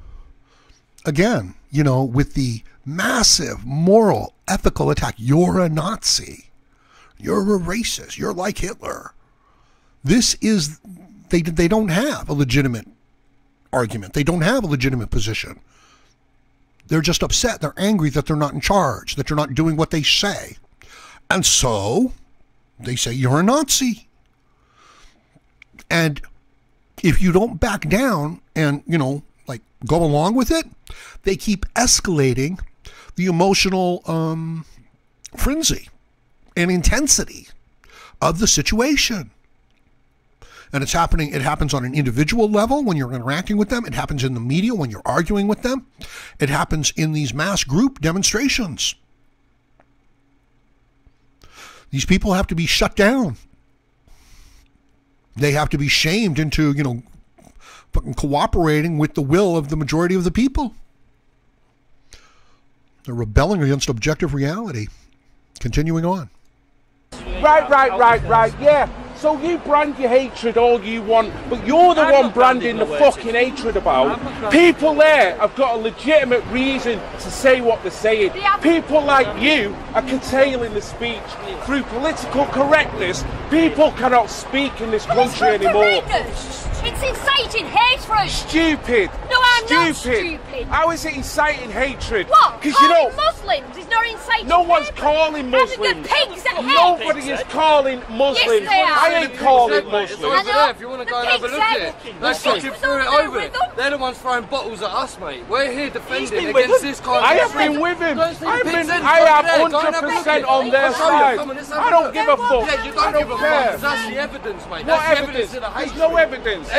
Come and have a look. It's on the fucking floor. They threw it over. I've seen what's going on. I've been stood there and watching you throw. Everyone stood there being peaceful. What are you guys doing? I got hit with a fucking smoke bomb. Stood there. I have been stood there. You cannot tell me what I've seen with my own eyes. I've fucking seen you, dickhead. There you go. There's your debate right out the window. Because you can't talk to an half-wit. An half-wit? Yeah, an half-wit. I'm an half-wit now. So you see, it's the emotional aspect of the female, and it's what's driving the conversation, And look at how she's done up too, and how the men are, the other men around her are like going along with her because they don't want to mess with her. And she's like one of those little Australian bitches. They'll fuck you up, man. They'll just turn on you. They'll pull a blade on you or something. What, because I can actually speak my point of view and come across in a legitimate way? Legitimate? You think they're normal? You think they're normal? I thought it was legitimate what they're saying. Oh, he's another bloody square head. What is normal? Well, he's... Okay, there you go. She looks like someone in a motorcycle gang. But she's just a fat little girl. I'm sorry. I don't mean to be an asshole. I mean, the idea that she's the tough one here is absurd. And we're just all being cool about it. Right? Like, nice shirt. Nice jacket. Not being racially... Nice hat. And if you've got an attitude like that, maybe you'd like to tie my shoes. Insulting people. Yeah, we insult stupid people all the time. And we don't bow down to emotional fits. He's been racially insulted. Yeah, she's a porker. She's definitely a porker. We're racist, that's your chant. We're racist. All emotional. Look at all the garbage, too. I wonder if she's got face piercings. That are your chant. You know what, mate? Acting all badass, right? Could you imagine just one masculine gesture in her position, you know what I mean, to her? Like just to look directly in the fucking eyes and spitting right at her feet and then just smirking at her. You know what I mean? Any really, truly masculine bit of behavior.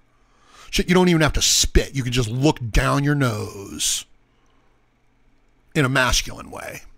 I have entire videos, okay, on how to deal with the wild bitch. I'm not kidding. I have entire videos that cover the idea that, you know, you're a young man, you're hanging out with your buddies, you walk around the corner, some crazy bitch is there, she starts screaming, you looked at my tits, you tried to touch my ass, and she just starts coming after you, you know, calling you names, accusing you of being like Hitler and shit like that. And then you look to your friends, you're like, what the fuck, man, what am I gonna do? And your friends are backing off. They're like, oh, I don't want no fucking part of this, man, we can't help you. It's a woman attacking you. What do you want us to do? Right? And she just comes on. And if she comes on physically, you know what I mean? It's like, what are you going to do? You're going to hit her back? No, you're not. Because you'll go to jail. So it could fuck you up for life. You know? So these are serious videos. I've got a whole series of bitch videos. How to deal with crazy women. Going crazy in a situation like this. And she's definitely one of them. Some of my early advice is, like, well, just check out the video. They're pretty funny videos.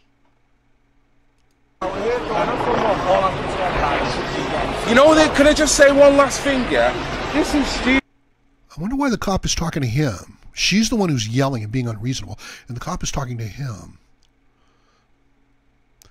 I don't know. I don't know if the cops, I think they understand what's going on, and they're saying, like, look, man, don't bother. It's not going to work out. You're not going to have a rational argument with them, and you're going to be the one who gets blamed, and sorry, but that's just the way it is. Because you're talking to someone who's lived through, thank you, I've lived through multiculturalism.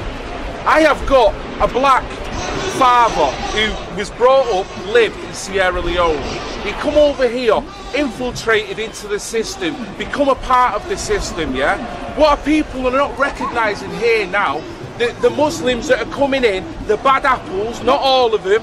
Well, so they're saying all of them. No, they are not. Yes, they are. No, they are not. Yes, they are. The one, no, you've got some of them that are doing that because, of course, you're going to get people, the bad elements that tag, just like some of these that are the bad elements that tag. Well, of course, it's common sense. Like you say, but what you're doing is no better than what they're doing, and you've got to see that.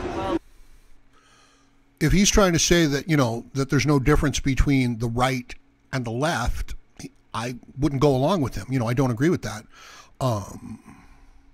in this instance. Look, I used to be part of the left many years ago. So, this argument that people on the on the right, they lack compassion and understanding.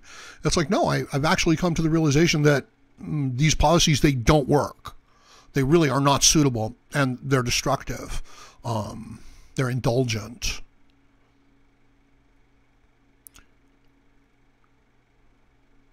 Oh, RJ, yeah, I got your link, RJ. And maybe, when I'm done watching some of these videos a little bit more, maybe I'll send that out. I'm not sure that I'm going to be bringing anybody in here on this one, though, because it's my first one back, and I don't know that I'll even be able to be honest with you.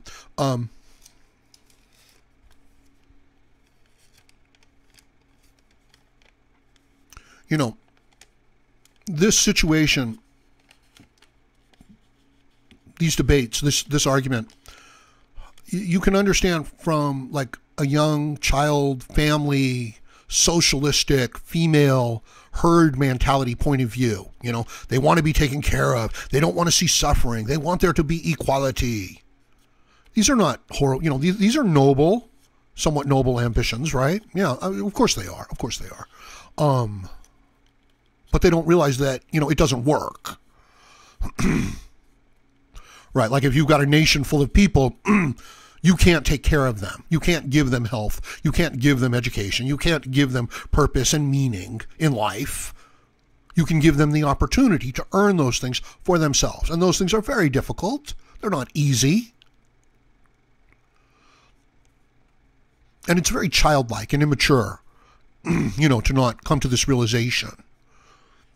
But you could understand why people wouldn't want to do it, right?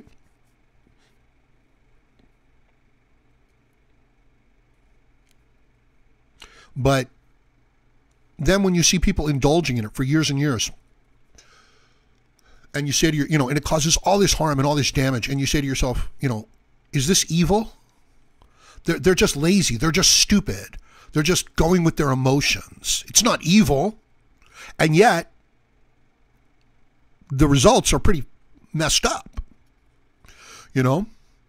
So then you almost have to ask yourself, well, what is evil? If you knew that people were doing wrong and you did nothing to stop them your whole life, and they caused great harm, and you could have stopped them, was that evil? You didn't do anything.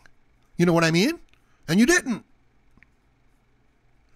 So it's an interesting question, Like if someone like Eli starts gossiping about someone like Chris Cantu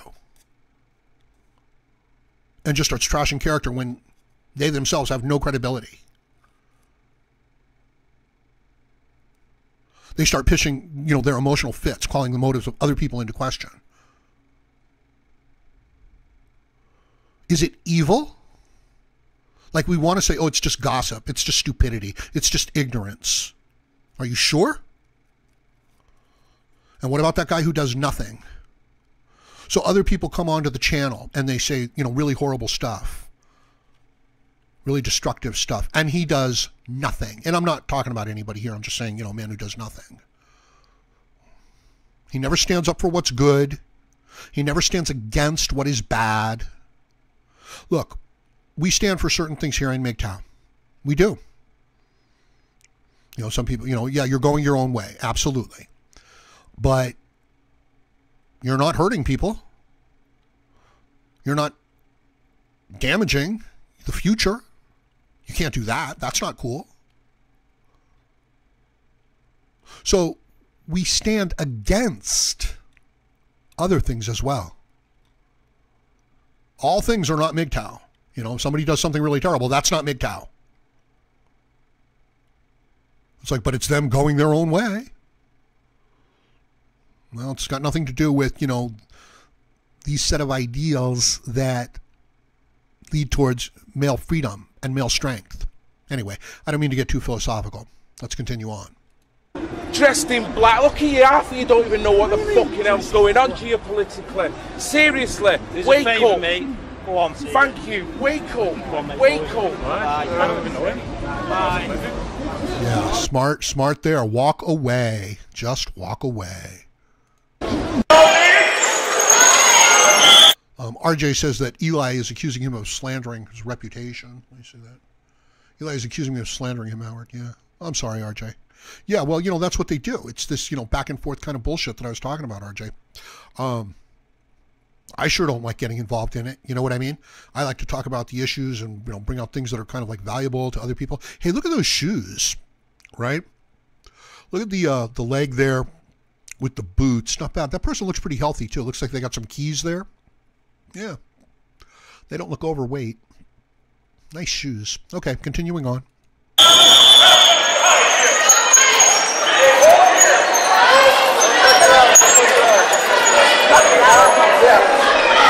Ooh, man down.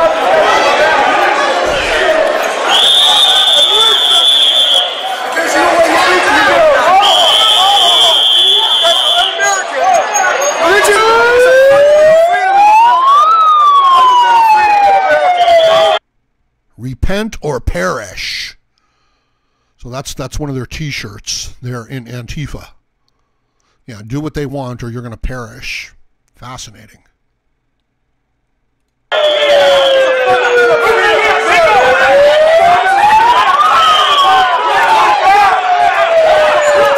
that a cop on a bike? Yeah, that's what it is.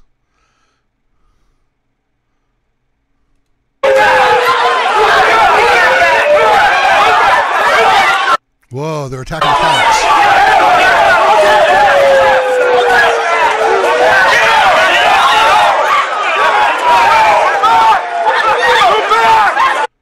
Yeah, don't pull up on bikes into a fucking crowd riot scene. Just don't do it. Okay? Come in, on a motorcycle. Come in on a horse. Come in with a group, of other men marching. But don't come in on a bicycle to a crowd that size.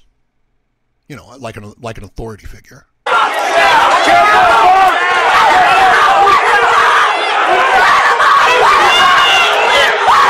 Wow, listen to that screaming. Listen to the raw emotion, the lack of emotional control. You know what I mean? She's probably like that 4-foot Asian Fists of Fury girl, you know? And she's just screaming. She's just going to come running up and start punching a guy in body armor, you know? He's going to be like, what do I do? It's going to be like, mace her. You can't touch her. It'll destroy her. Yeah, what happened to the bikes, man? Were they trying to use the bikes as like barricades? Yeah, don't do that. They'll just take your bikes away.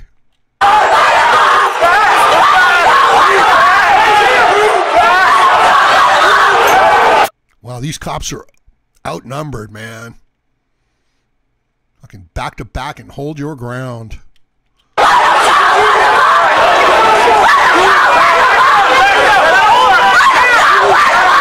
Circle the bikes. Circle the bikes. She's really screaming, too.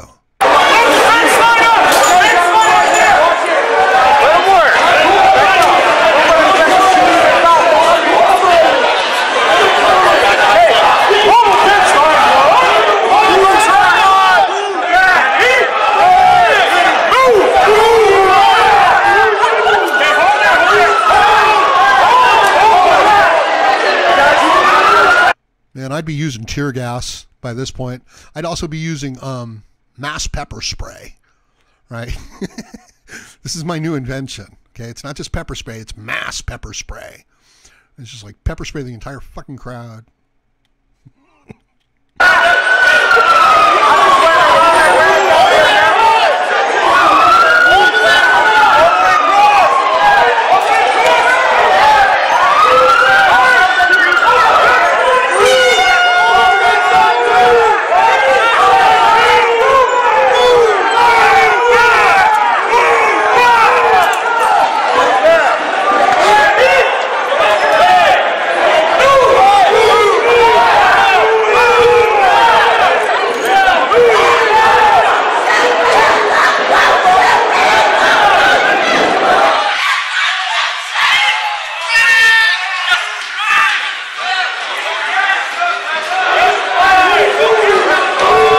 Okay, now the bike barricade is working.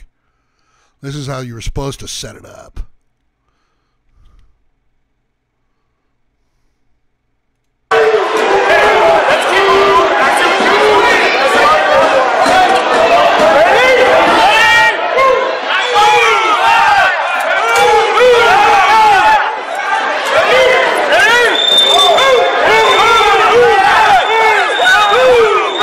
Yeah, these people don't understand what's actually happening here. You know what I mean? They don't understand that every few seconds they're going to pick up their bikes, take a few steps forward and slam them down, you know? And the women are like standing there like, you know, but we have fifis.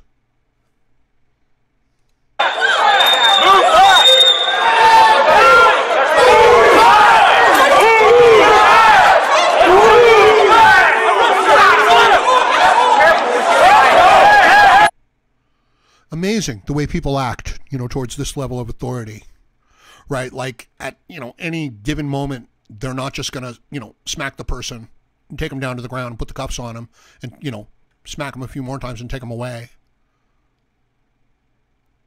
As if like that's not their job, you know what I mean? And they don't want to do it, but that's what, you know, they have to do at some point.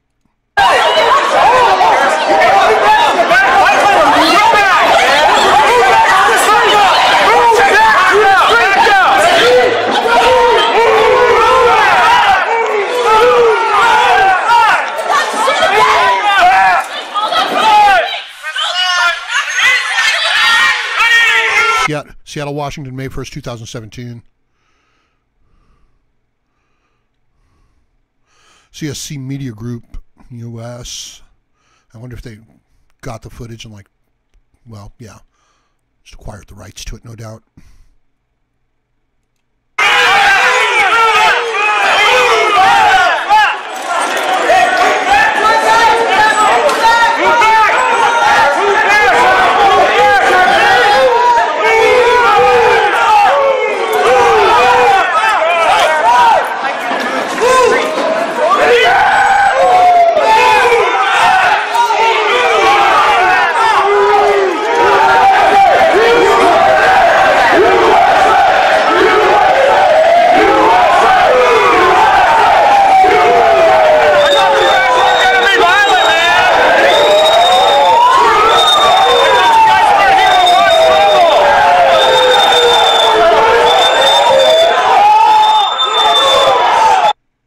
It's Seattle. That's why they have bikes. Yeah. I'm thinking, what the hell do they got bikes for? It's Seattle. And look in the upper right-hand corner, CSC Media. Yeah. There you go. We have to do like a MGTOW media group, you guys. Crypto Andrew is here. Thanks for stopping by, bro. Yeah. Mad Dissident says those cops look kind of dumb using bikes as shields. Yeah, well, it's Seattle, you know. So that's how they do it over there. But, yeah, the DARE group, media group, with the idea of creating, you know, serious MGTOW content and involving people from all over the world with the idea, you know, that we can affect some serious change for the better for men. And it's not like creating low-level memes or anything like that. It's about a worldwide media distribution company with employees and writers and people who make content and then distributing it, you know, all over the world on a regular, consistent basis, and then using that attention in some productive, efficient way. You see what I mean? It's not, you know, it's not like you're just trying to gather all this attention, but, you know, trying to direct it for, you know, effective political change or effective, you know, social change or individual change. Okay, continuing on.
This stuff is insane, isn't it? Sorry about all the noise and all the racket and the commotion and, you know, riotous bullshit, you know, but I told you that's what it was going to be, man. That's where we're going.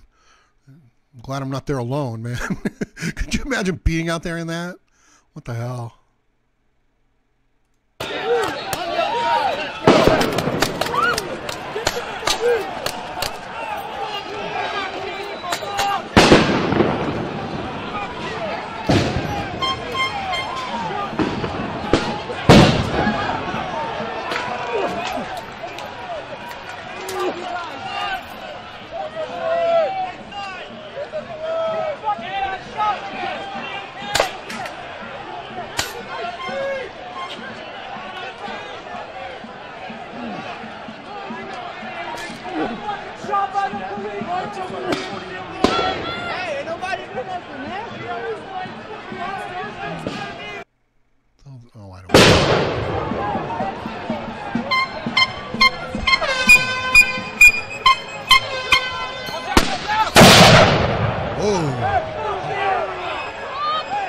That could have gone off in someone's face.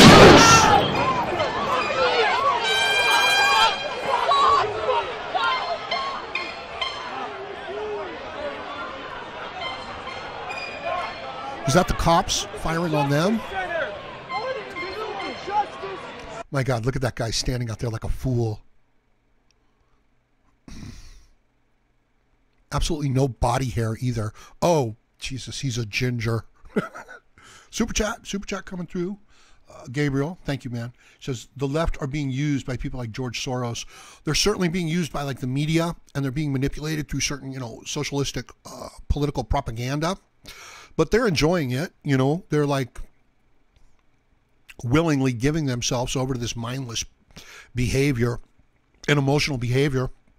So it takes two. You know, they're not without blame, without responsibility. Thank you for the super chat.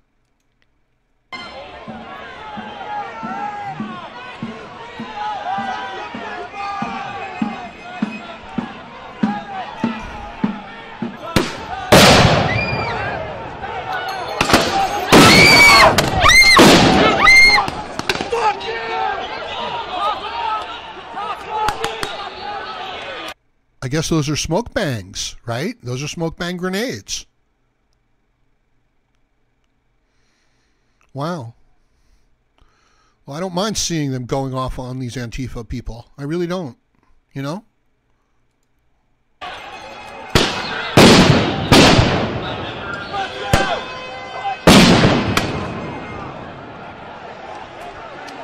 Yeah, take cover, man. Get behind that tree.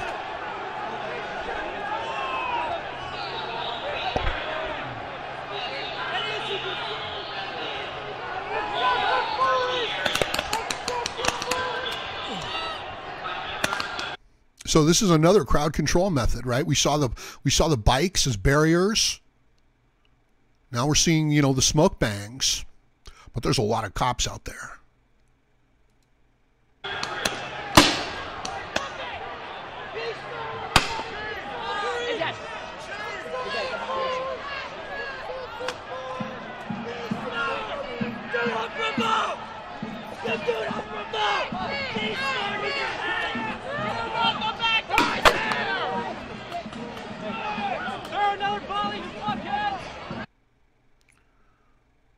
What's it say? Right like will for living?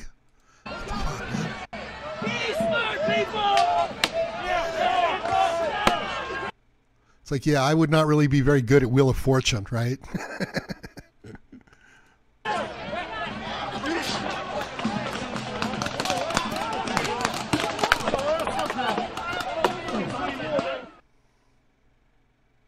Okay. Wow. Whew, that was fucking intense. Sorry about that. So that's what it's like. Getting one of those smoke bangs going off near you. Insane. No, they're out there, man. They want to be there. They're all indignant. They're all worked up. They're all righteous, you know. They're like, you're a Nazi. You're not a real MGTOW. I'm telling you, it's the same arguments. It's the same lack of emotional control. Man.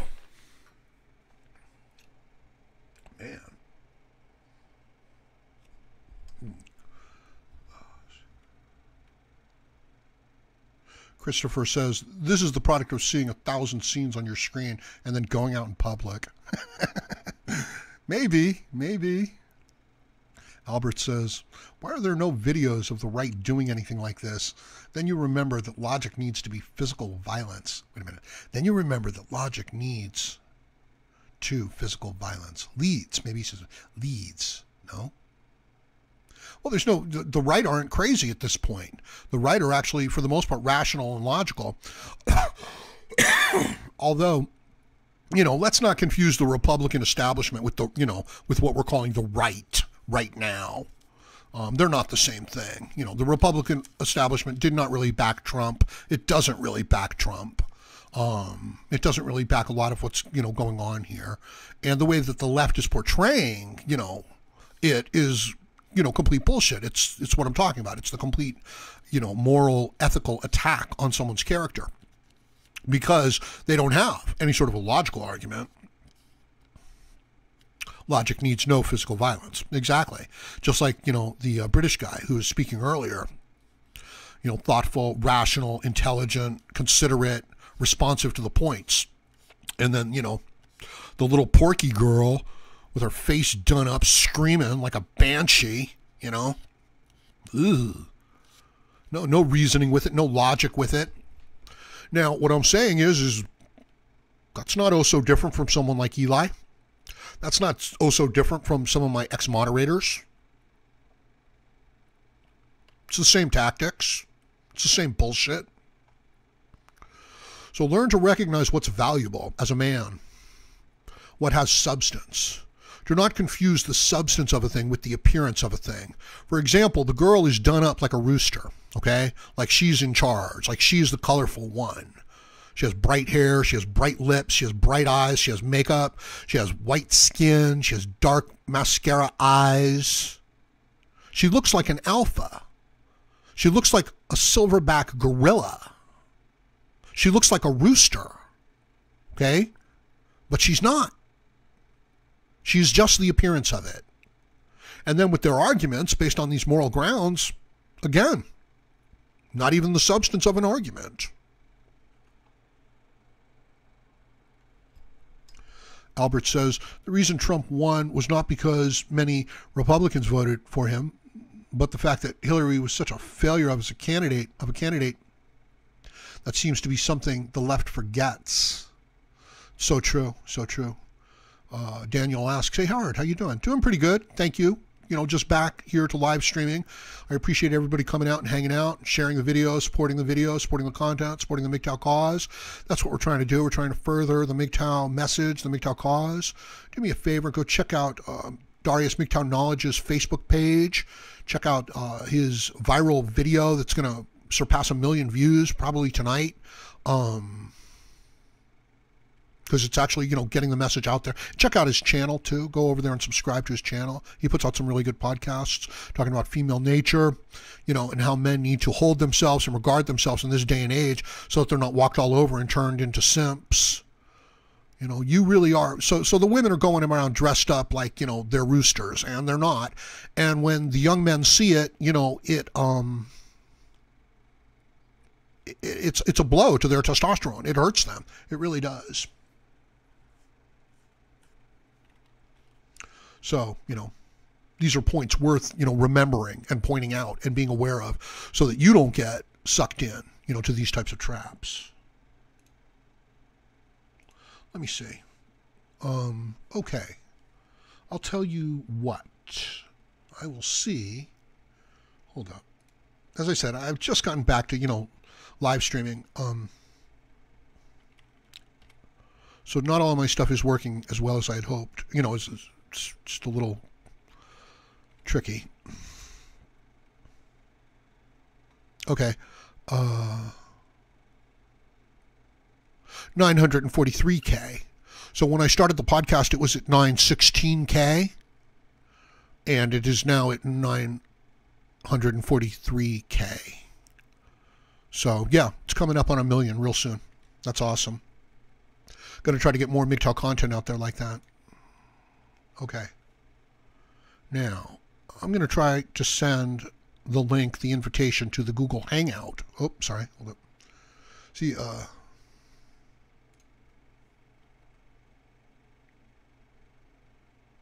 that I would then pipe in to the encoder. Let's see if I can do that, RJ. I'm going to try to send you out the link. I'm sorry it took so long, but we have a schedule. Let's see. Hold up. Okay. Here's the link. Sending it out. Okay, I just sent the link out to RJ. See if he's still around. I don't know if he is. Now, I've recently gotten a question by Emmanuel Rivera, and I don't know if he wants me to try to address his question online in public, or rather to try to address it privately.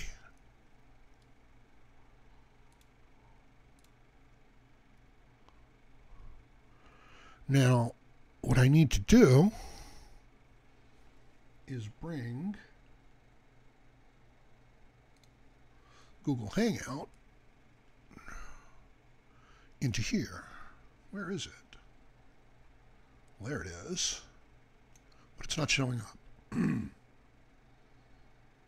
Yeah, this might not work. You know, sending out. Oh, I see why that's not working, because it's there. Okay, hold on. Right. Okay.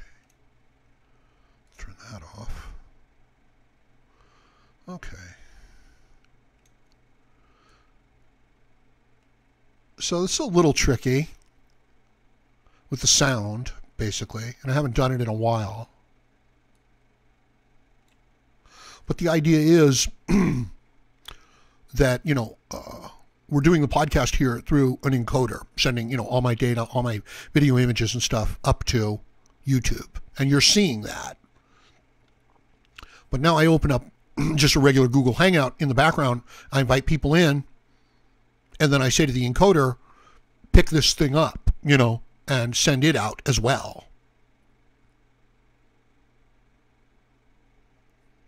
So, you know, that's what happens there. Free Tommy Robinson. Yeah, they really should. But they've got him on a technicality, you know.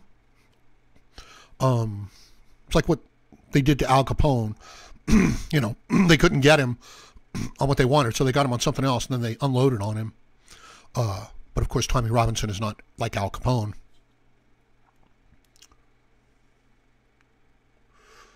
This is how people use politics, especially the left, you know. They use their positions of authority and power to garner, you know, personal wealth and authority. They don't try to do, you know, a public job or anything like that.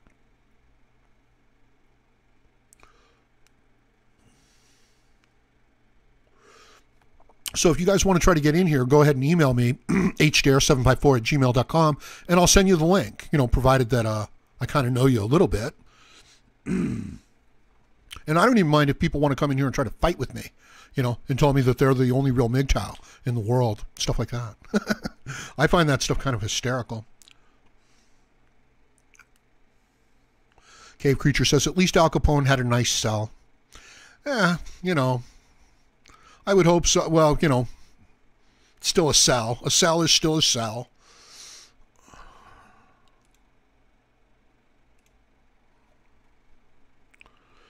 Checking. Let's see.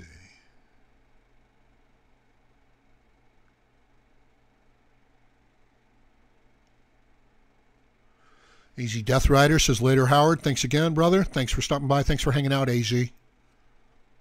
Eddie Imperial is here. Thanks for hanging out, Eddie. Luke is here. Good to see you, my friend.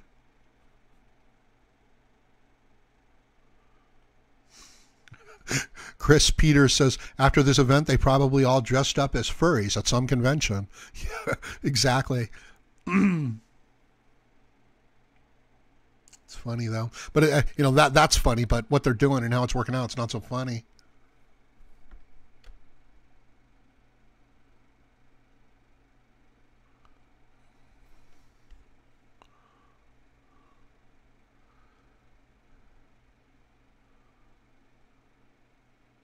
I'm just looking through the chat. Zoom. Thanks for stopping by, Zoom. They need to make a cop Antifa game. That's a good idea.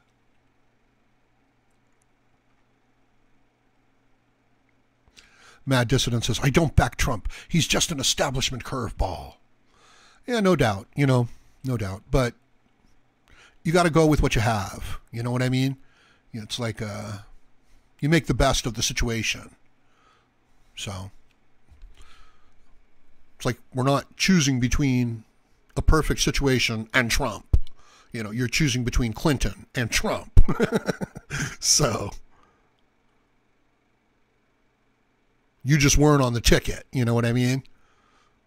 Like you're really not in the running to become the next pope. So you got to go with the, you know, with the choices that you have.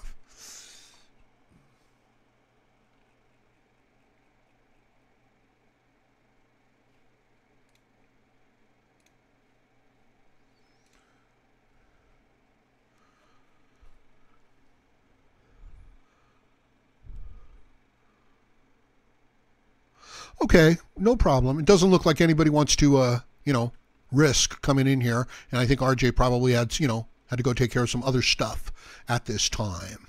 Did they ever advertise my live stream on my page? Let's see. No, they did not. No, they did not. Son of a bitch. How do you like that? Let's see if we're still advertised here. Yes. 79 watching. Thank you, people. I appreciate it. How are we doing on likes and shares? See if anybody else is live. You've got I Am Serious. He's live. He's been going live lately. What am I looking at right now? What am I looking for?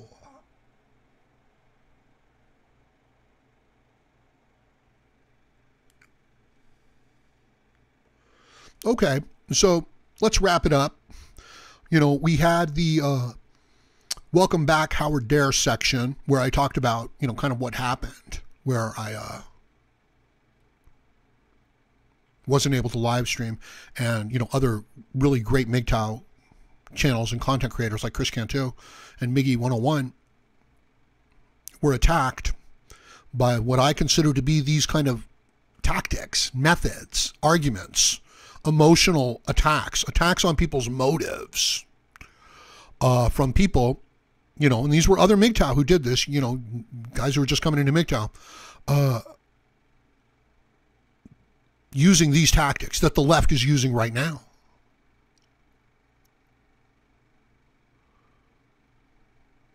It's so hard to detect. It's so hard to stop. It's insidious gossip and slander and bearing false witness. And it's driven by a certain type of personality that just doesn't have really good work to contribute. No way to really gain status within the group.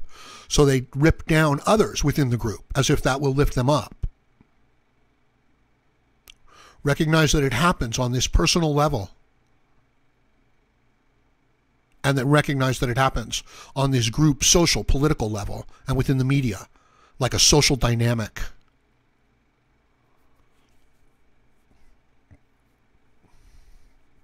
Like not oh so different from the communist revolution in both Russia and China.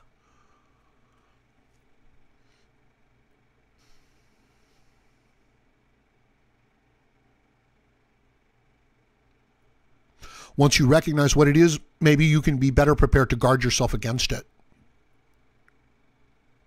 And to guard the group and the people that you care about against it.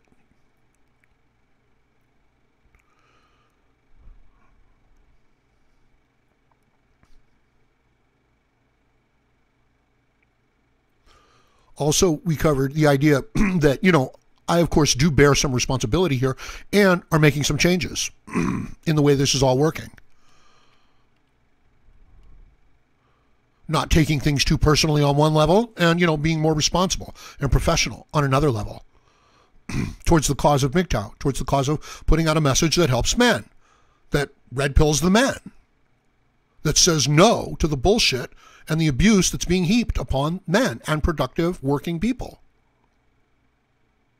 Recognizing, these tactics, recognizing what's happening, standing up to it and saying no, and saying, here's, a better way. That's an important message. Not all men are in on that. They don't want to see us succeed. They don't want to see Howard Dare get bigger and get stronger at doing this. It offends them. It bothers them. So they'll lie and they'll break it all down. And that's exactly what they tried to do. And that's exactly what they have done in many instances. And that's exactly what the left is trying to do with Western civilization itself.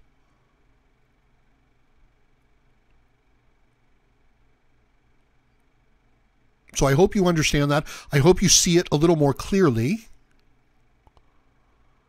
I hope you're a little better prepared to, to deal with it and to stand up against it.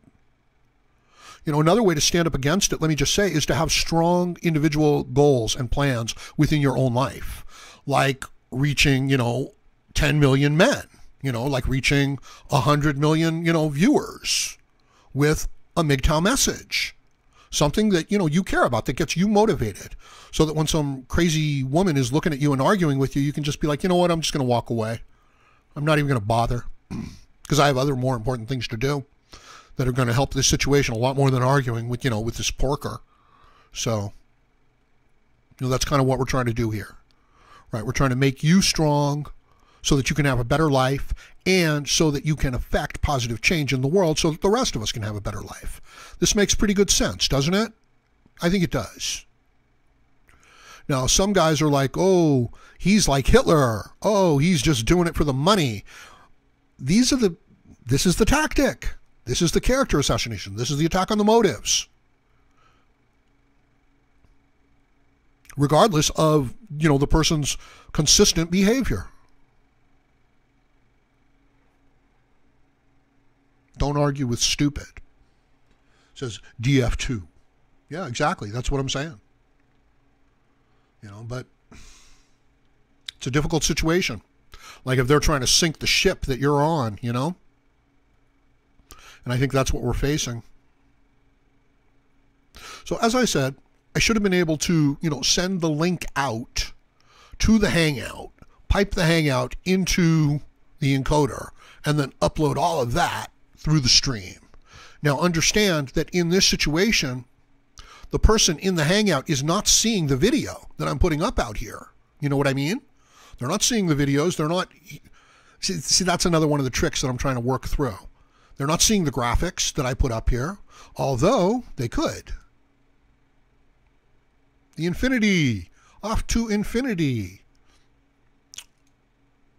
There's things to figure out. And it would not be oh so unreasonable that I could take all of the system sound that's being generated, both by the encoder that's doing the podcast, and pipe it back over to the Hangout, so that perhaps the people coming into the Hangout could see and hear everything that I'm putting out.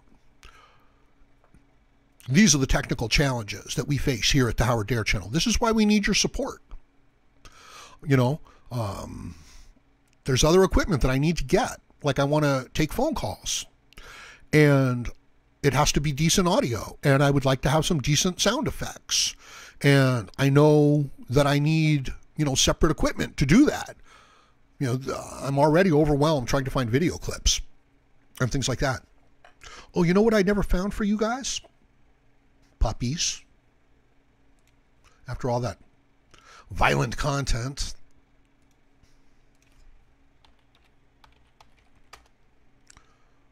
Oh, there's the puppies.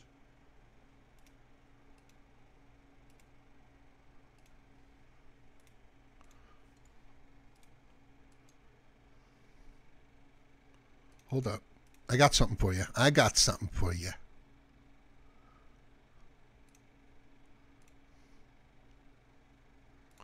Oh, there's one. Oh, look at him. Hold up.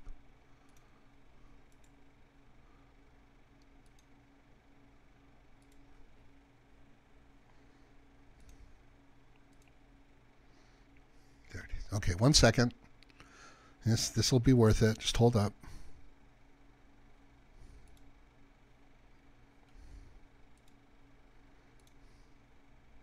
There it is. There's a puppy.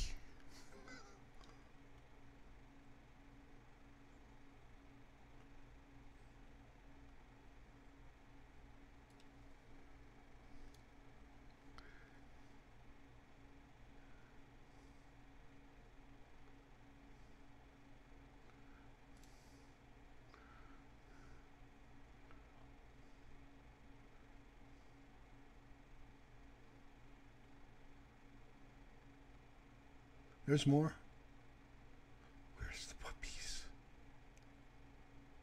There's a puppy.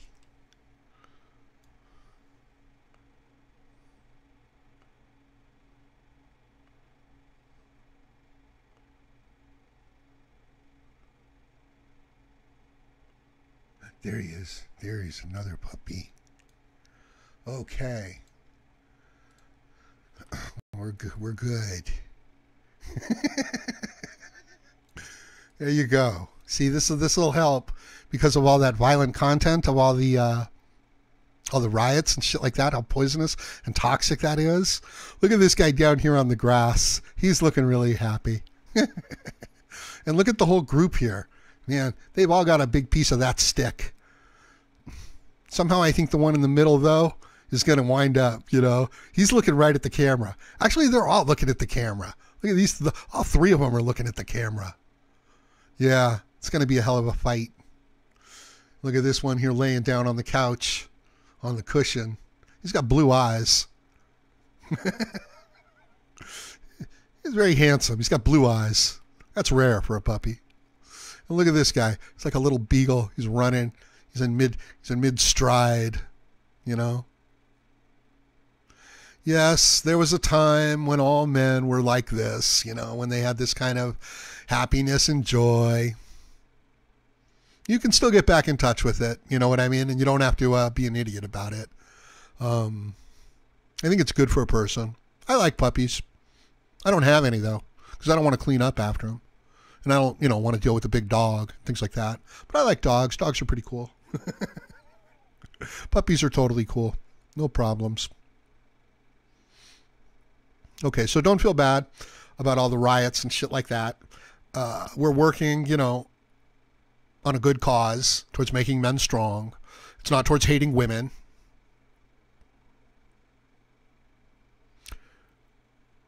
It's a difficult thing, being able to effectively deal with objective reality and overcome it as a man, you know, as an individual, as a human being.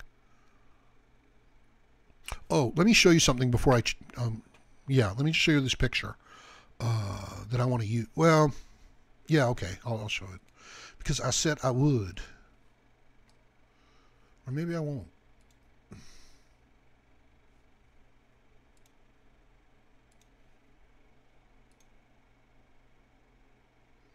Back on my page. You got to go to the Howard Dare Facebook page for this.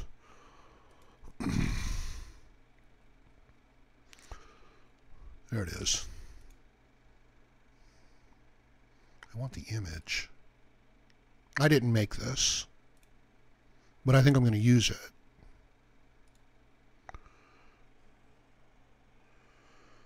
Maybe I did make it. No, this is the whole page it's trying to save, isn't it?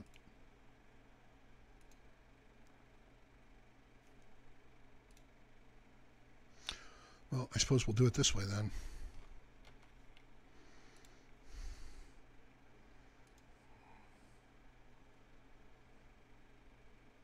What the hell?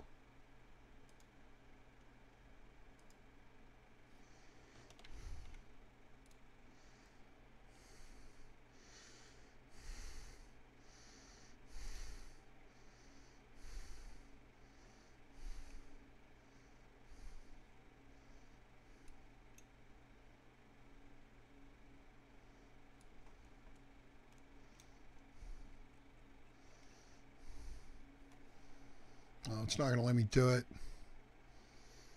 Yeah, this is a really interesting little situation there.